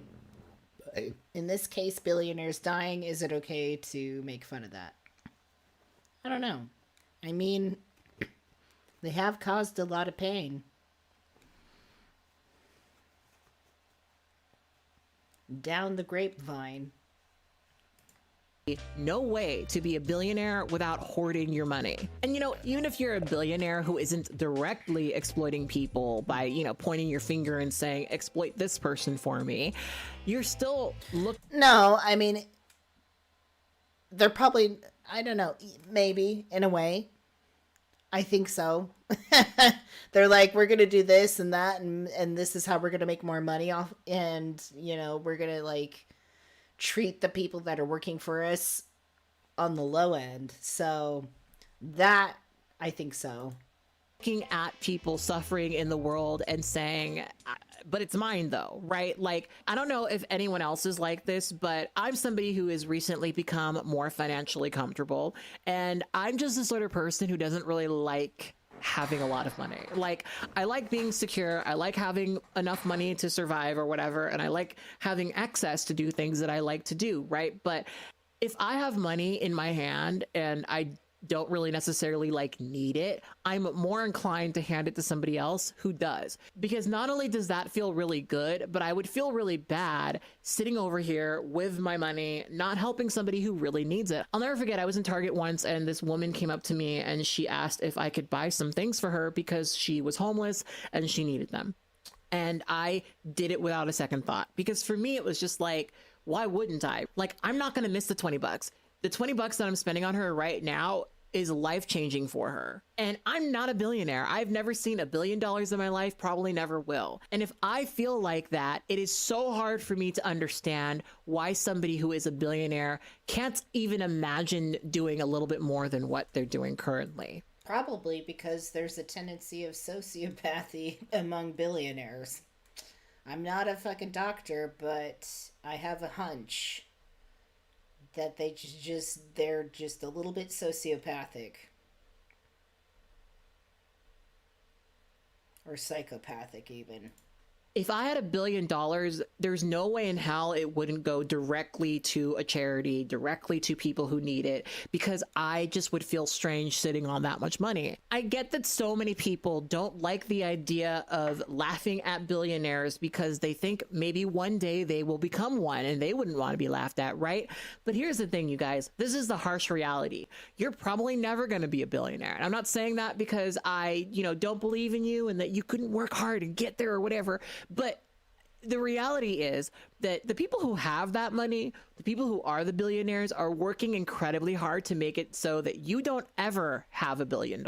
So it's kind of built into the system that there needs to be people beneath them. Some of the people who passed away on this trip were incredibly impressive, and I will not take that away from them. But in my view, it's very hard for me to see good billionaire as not an oxymoron. And that's not because I hate rich people or because I like being a perpetual victim who is poor or whatever, because I'm definitely not that. It's more that it sits poorly in my mind that you could sit there and be so comfortable while so many people are suffering. Like, you couldn't just cut it down to $1 million. Like, it couldn't just be $1 million. It's got to be $1 billion. You know what I mean? Now, to me, the millionaires dying part isn't really what was funny to me about this. What was kind of humorous was that there was so much footage of Stockton Rush arguing that this is not something that he should be concerned about. I'd like to be remembered as an innovator. I think it was General MacArthur said, "You're remembered for the rules you break." And, I've broken some rules to make this. I think I've broken them with logic and good engineering behind me. The carbon fiber and titanium, there's a rule you don't do that. Well, I did. If you watch footage of Stockton Rush, he is incredibly arrogant.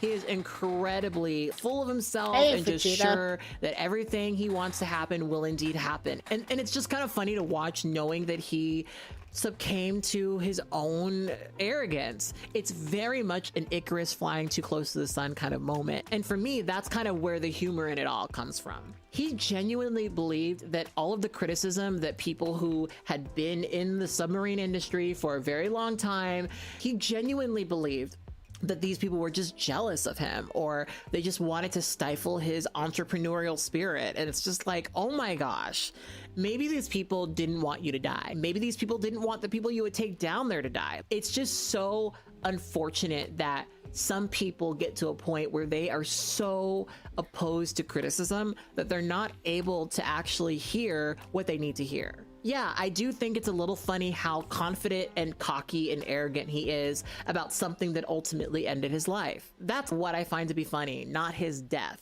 Now, there's another aspect of this conversation because Stockton Rush made a couple of comments about how he didn't want a bunch of old white men working on the submersible. And there's some people who are very strange on the right who are trying to argue that this happened because of wokeness. When I start a business, one of the things you'll find, there are other sub-operators out there, but they typically have gentlemen who are ex-military submariners, and you'll see a whole bunch of 50-year-old white guys. I wanted our team to be younger, to be inspirational, and I'm not going to inspire a 16-year-old to go pursue marine technology. Get woke, go broke has been thrown around a lot lately, but is it actually possible that wokeness was one of the main reasons that OceanGate's Titan sub went missing while trying to explore the Titanic? Because what the OceanGate CEO is basically saying here is, he found diversity more important than experience. Now, this operation just seems to be a huge mess, and you really hate to think, if the CEO was focused more on safety than he was of being inspirational, would these people be safely in their homes right now? Because affirmative action, like many social justice issues, seem great on the surface, but only when they're impacting something inconsequential. And if you look at who actually worked on this project, if you look at who actually worked on the Titanic submergible, it is definitely mostly white dudes. It is 100% mostly white men. And again, why did this all fail? Because of the arrogance of a white man. The only reason it imploded was because his submergible was built out of 3 different, I think, materials that really aren't good for the thing that he was wanting to do with them, right? And so many people warned him about this, and he decided to go forward anyway. So it's so bizarre to me that people will cling on to a couple of comments that he made about wanting to hire younger, fresher people and not the same old white men who are in the submarine industry, which, yes, that is the vast majority of people in the submarine industry. Clinging on to this comment as though it's wokeness. Wokeness salted my land, burned my crops, and fucked my wife, right? Like, the way that people talk about wokeness sometimes is like, I don't know, pretty funny to me. But oh my god, the way some people are like rant about wokeness now, it just gets funnier and funnier.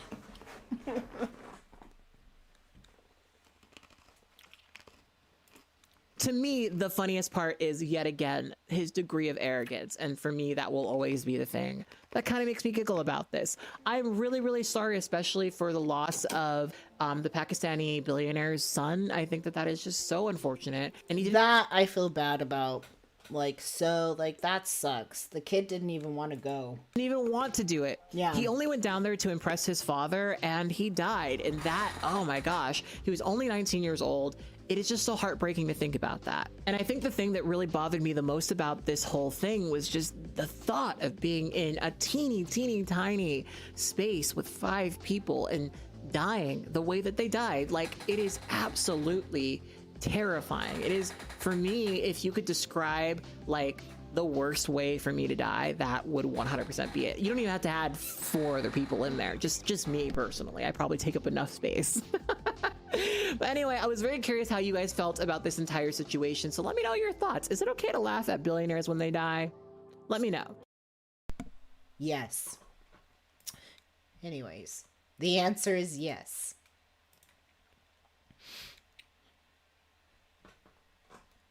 So I'm really interested in the legality of this. Who could have possibly foreseen something going wrong with the Titan sub?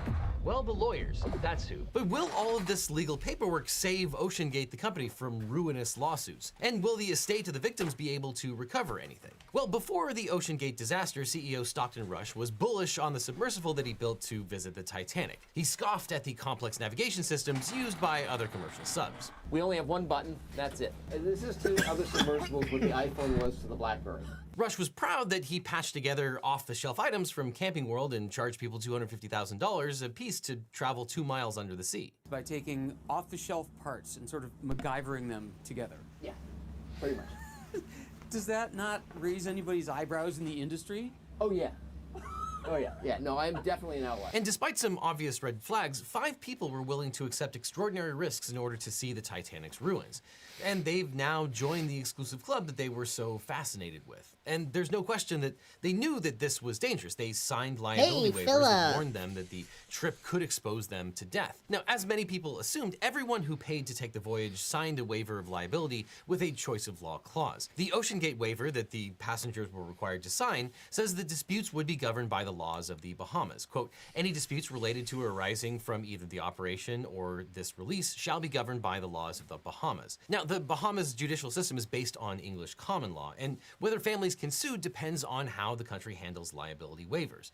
The language of the waiver makes it clear that the participants are engaged in activity that could lead to death. Quote, this vessel will be subject to extreme pressure, and any failure of the vessel while I am on board could cause severe injury or death.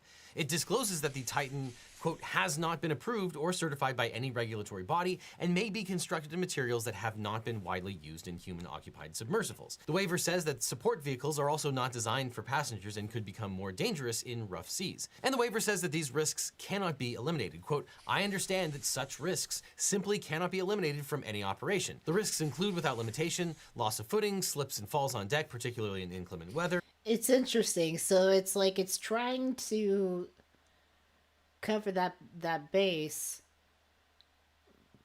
but it seems like It seems like that's not going to work in the end. I'm always fascinated by technicalities. I love technicalities. Legal technicalities, operative technicalities, like just policy technicalities. I know, Mark, who the fuck? I wouldn't fucking go, but, you know, like, even though that this is put in this document, these people were still convinced that it would be perfectly safe. They were convinced by this man's insane ramblings. Harm from falling objects on non-passenger vessels, drowning and malfunction or failure of the submersible leading to death or serious injury. And the participants had to acknowledge this statement as a condition of going on the trip. Quote, in signing this document, I acknowledge that if I die, am hurt, or incur property damage during my participation in the expedition, I may be found by a court of law to have waived my right to maintain a law. Wait a minute, but if you die, how can you have a lawsuit about your death? That doesn't make sense. That's worded very weirdly. Now, in the U.S., that doesn't mean somebody else can sue. Liability waivers only cover ordinary negligence. If a company's act constitutes gross negligence or intentional harm, the liability waiver just simply doesn't apply. And here, ordinary negligence encompasses mistakes due to inattention or general incompetence, just as simply to maintain industry standards. In contrast, gross negligence occurs when someone purposefully fails to use reasonable care to ensure someone's safety. For there to be gross negligence, you need to show that the defendant was more than careless, that they were reckless and engaged in behavior that might even appear to be deliberate. Now, the hallmark of gross negligence is that the defendant showed a total lack of care and disregard for the safety of others. And here, that is definitely a distinct possibility. We'll talk about this in detail later, but here, deep sea exploration specialist Rob McCollum told Rush in writing before the disaster that he sounded just like the makers of the Titanic. Quote, in your race to the Titanic, you are mirroring that famous catch cry, she is unsinkable. Rush emailed him back saying, quote, we have heard the baseless cries of you are going to kill someone way too often. I take this as a serious personal insult. But McCollum wrote back to Rush again in March of 2018 saying, quote, I think you are potentially placing yourself and your clients in a dangerous dynamic. Who knew how right he was going to be? So clearly at least one person thought that Rush had a complete disregard for the safety of other people, though that was an opinion that was shared by David Lockridge, a former employee of OceanGate, and the members of the Marine Technology Society. And when considering whether there was gross negligence, a court considers whether a rational person in the same situation would have known that there was foreseeable harm. And witnesses say that in the years after Lockridge and McCollum issued their warnings, the Titan showed signs of shoddy design. The Titan was severely damaged after it was struck by lightning in 2018. Oh, Rush Jesus. said that the lightning strike damaged 70% of its internal systems, forcing the company to delay a planned voyage to the Titanic. And that's really I didn't know that. I didn't know that about the lightning strike. That's new information. That's interesting. That's weird. Strange. Now we've learned a little something new. The tip of the iceberg. Lightning can do weird things. That pushed our testing back, and we ended up having to cancel that. It was back in 2018. Sub-expert Carl Stanley took a trip on board the Titan in 2019 and reported hearing cracking sounds in the hull.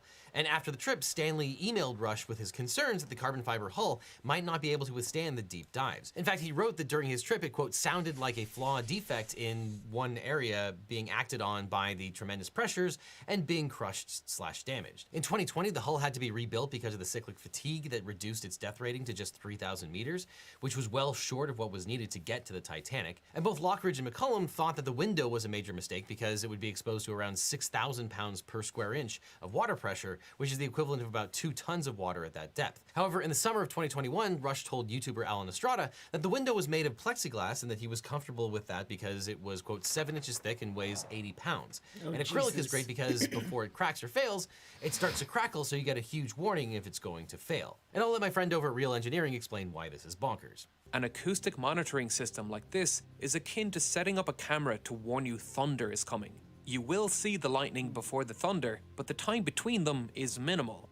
So if the window couldn't withstand the pressure and the people in the sub could hear the window cracking, it's probably too late.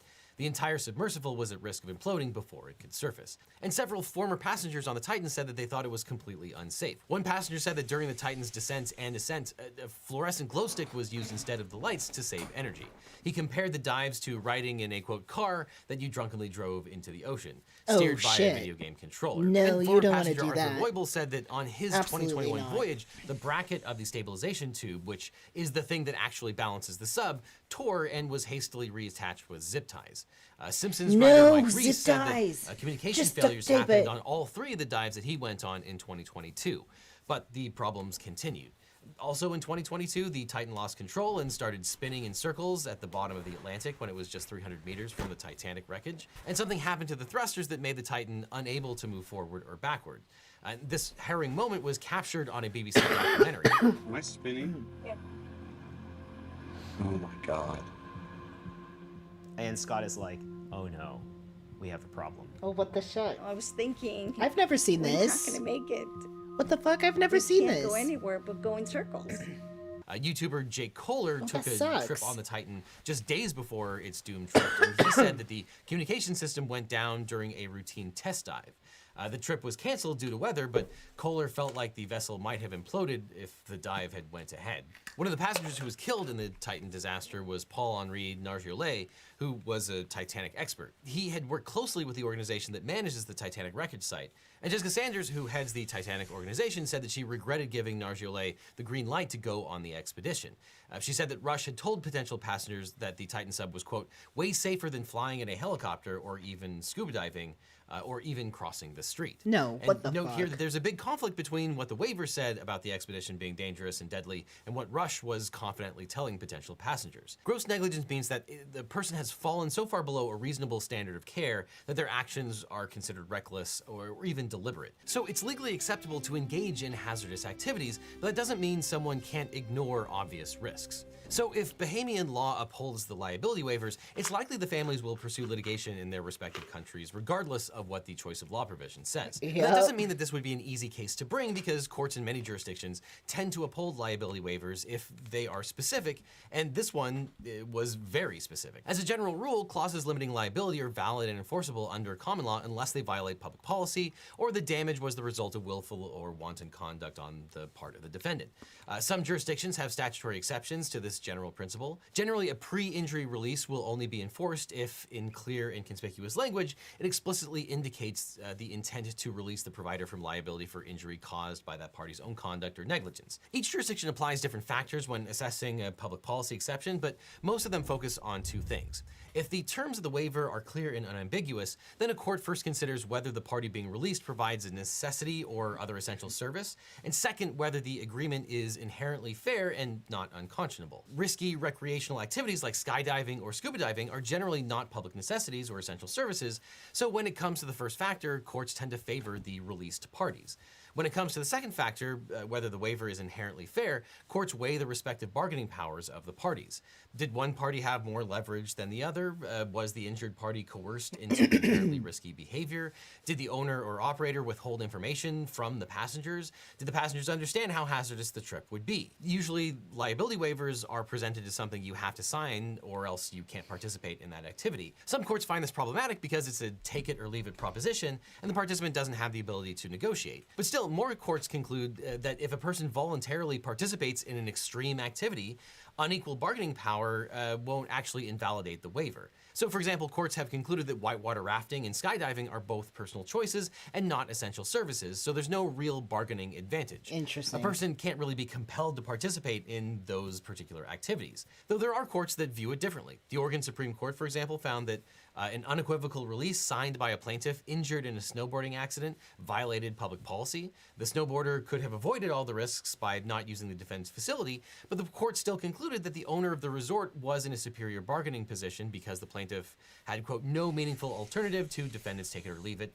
terms if he wanted to participate in downhill snowboarding, though that is a minority position. Now, the thing about devastating injuries and catastrophic events is that they can happen at any time, often without warning. So if you or a loved one is seriously injured in a submarine accident, or more likely a car accident or a medical malpractice accident or anything else, you can call my law firm, the Eagle Team. We I don't want to fucking hear about that. negligence or defective equipment.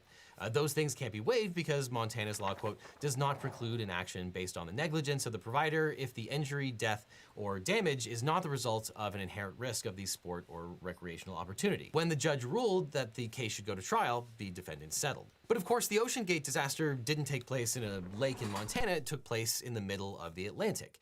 And when a passenger or seaworker dies aboard a ship, family members can file a lawsuit under the provisions of the Death on the High Seas Act, known as DOSA. That act applies to cases involving vessels and aircraft that go beyond the 3 nautical mile limit off the coast of the United States and its territories.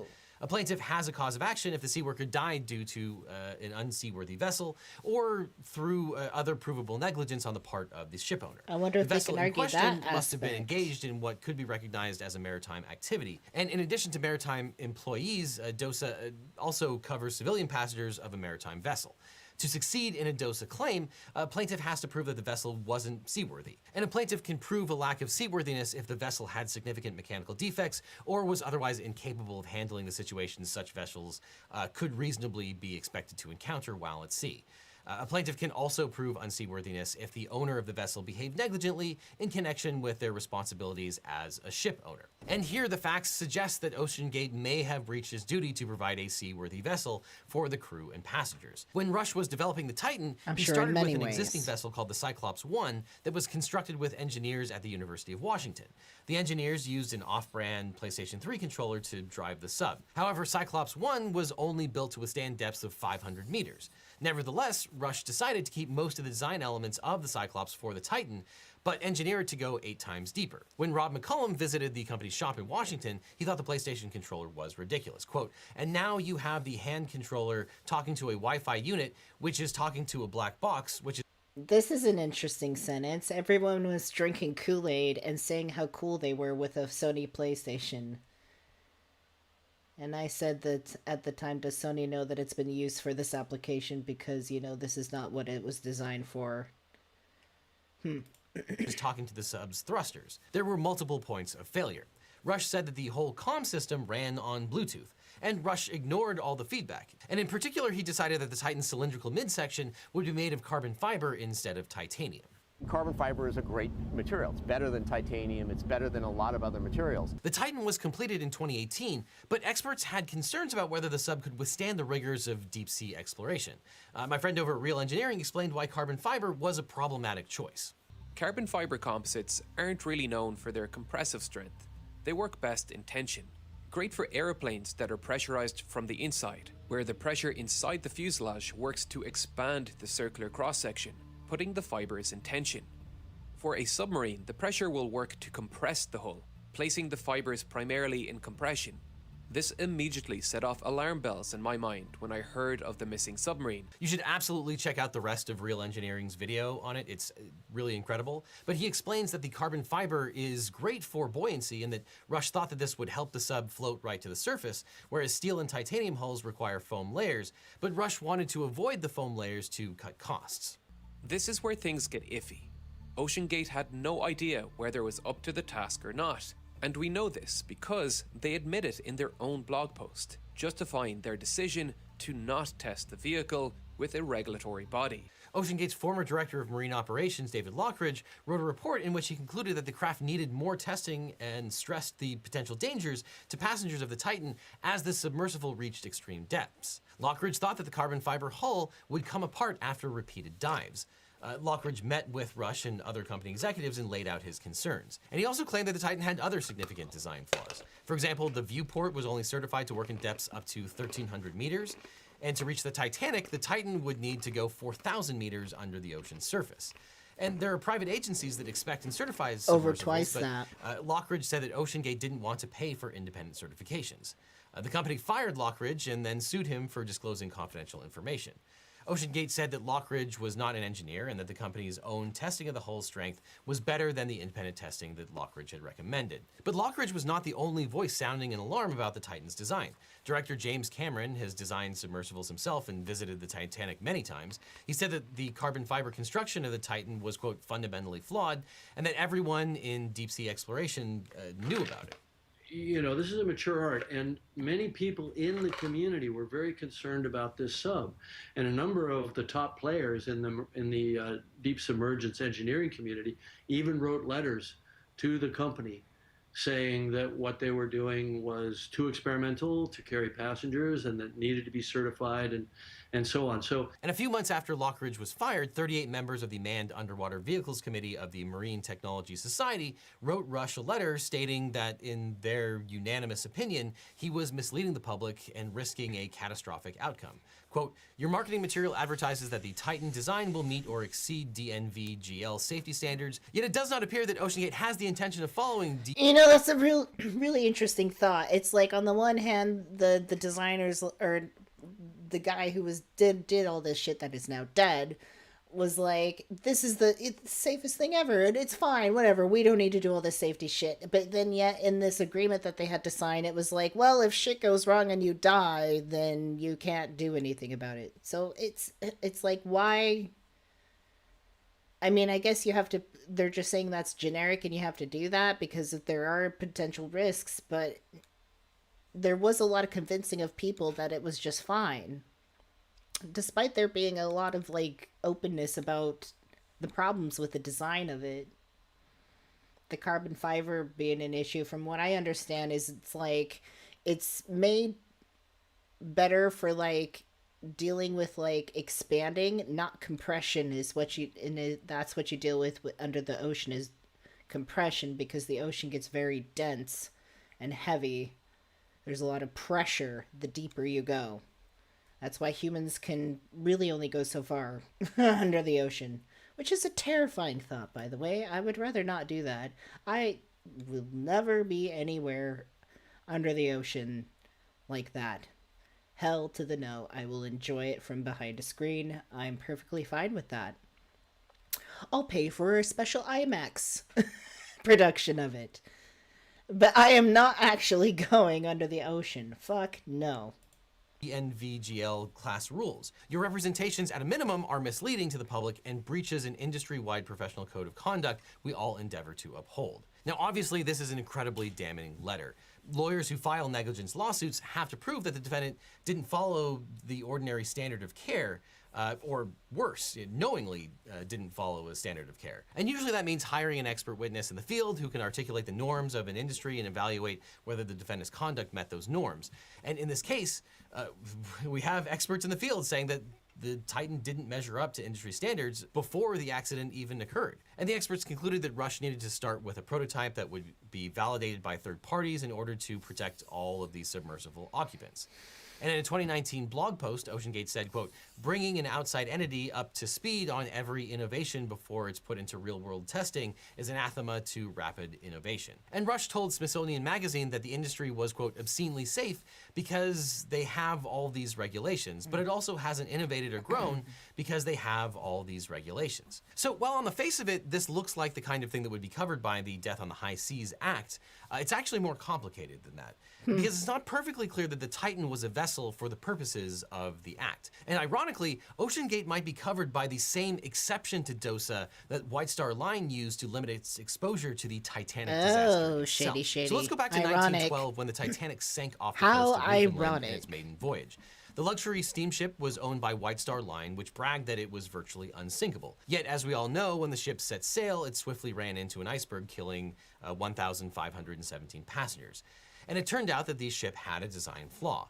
The walls separating the bulkheads extended only a few feet above the waterline, so water could pour in from one of the compartments into another. Surviving family members sought compensation from White Star Line, but the company had a legal trick up its sleeve, the Limitation Act of 1851, which was enacted to help prevent ship owners from going bankrupt.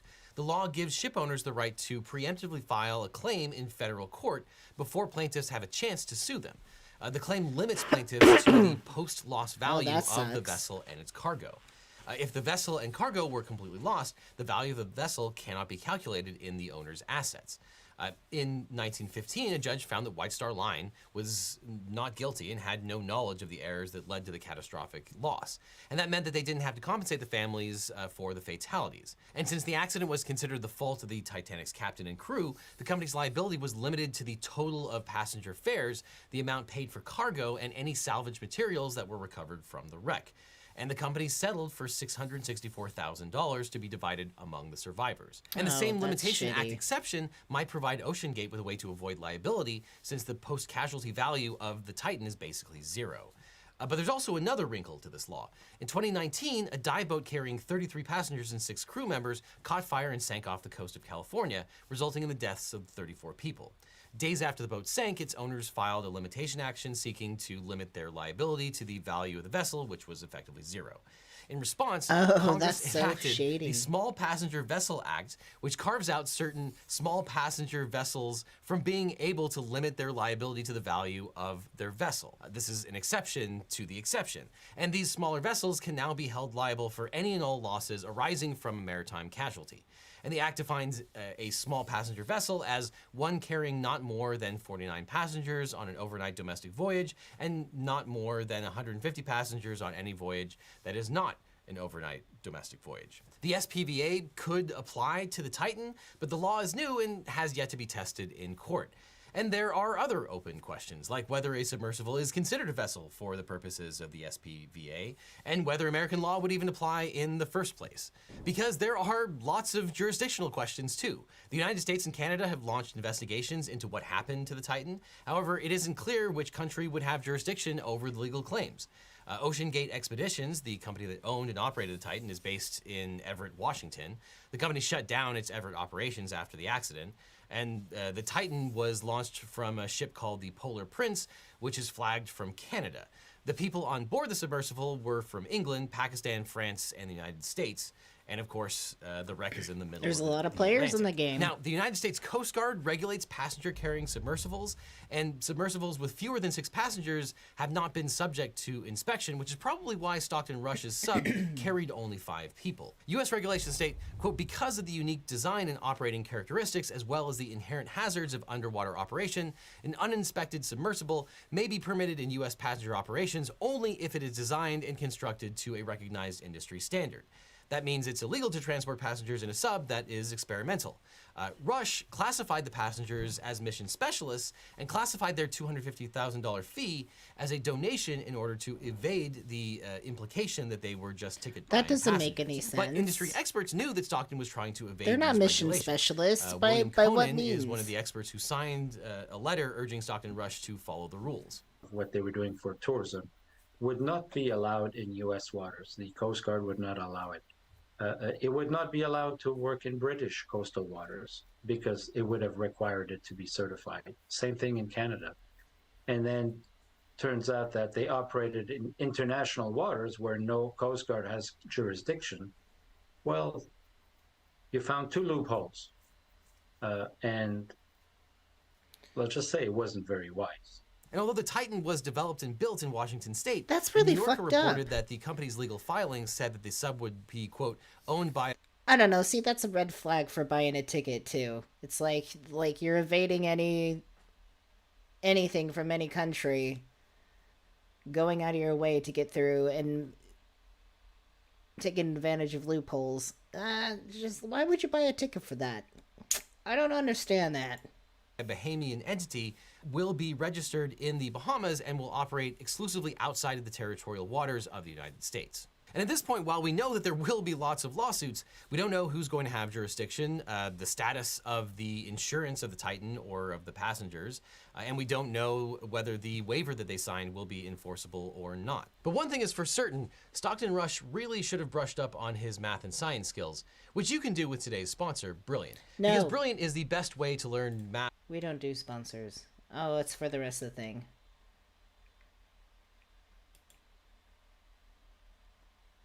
Learning for free today by going to Brilliant.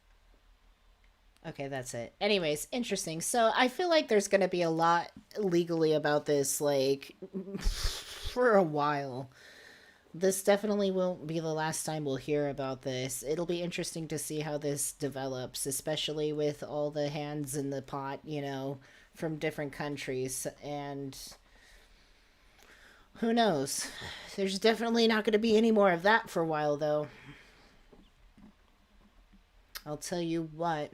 Anyways, I am starving. I really want to eat dinner and then go play. Thank you so much, everybody, for coming. It was a pleasure to see you all again. Yes, we are back, babies. And we will be live streaming next Friday. And, yeah. Lots of new things on the horizon. And next Friday, we will definitely be in a position where we will live stream earlier in the day like we usually do. Today, we definitely got a late start. But it was definitely an interesting night. 3 different topics that really had nothing to do with each other, but it was nice to like get back in the swing of live streaming again. And Susan is reminding me that we are live streaming tomorrow, not here on this channel. I am actually live streaming on Susan on the Neogenian Oculus. Susan, if you would like to drop a link to that, to your channel.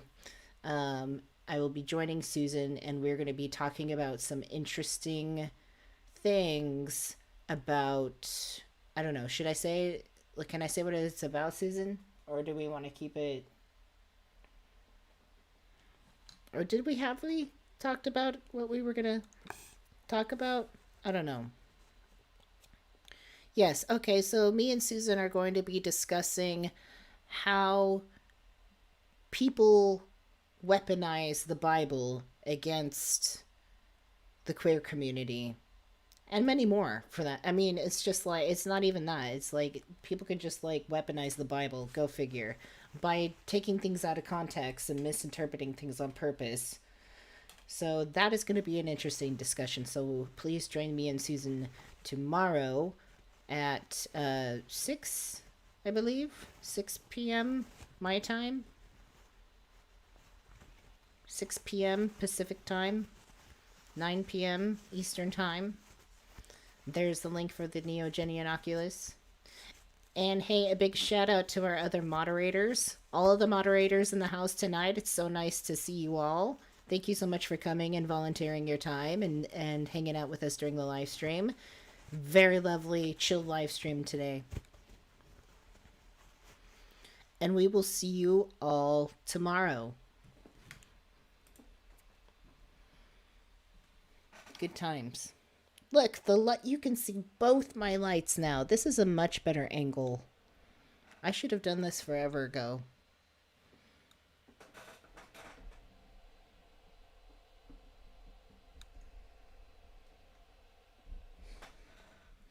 It's perfect. Anyways, good night, everybody. Good night, Antichrist, Flower Dragon, Susan, Elise, Lee. Erotic Response, thank you so much for the super sticker.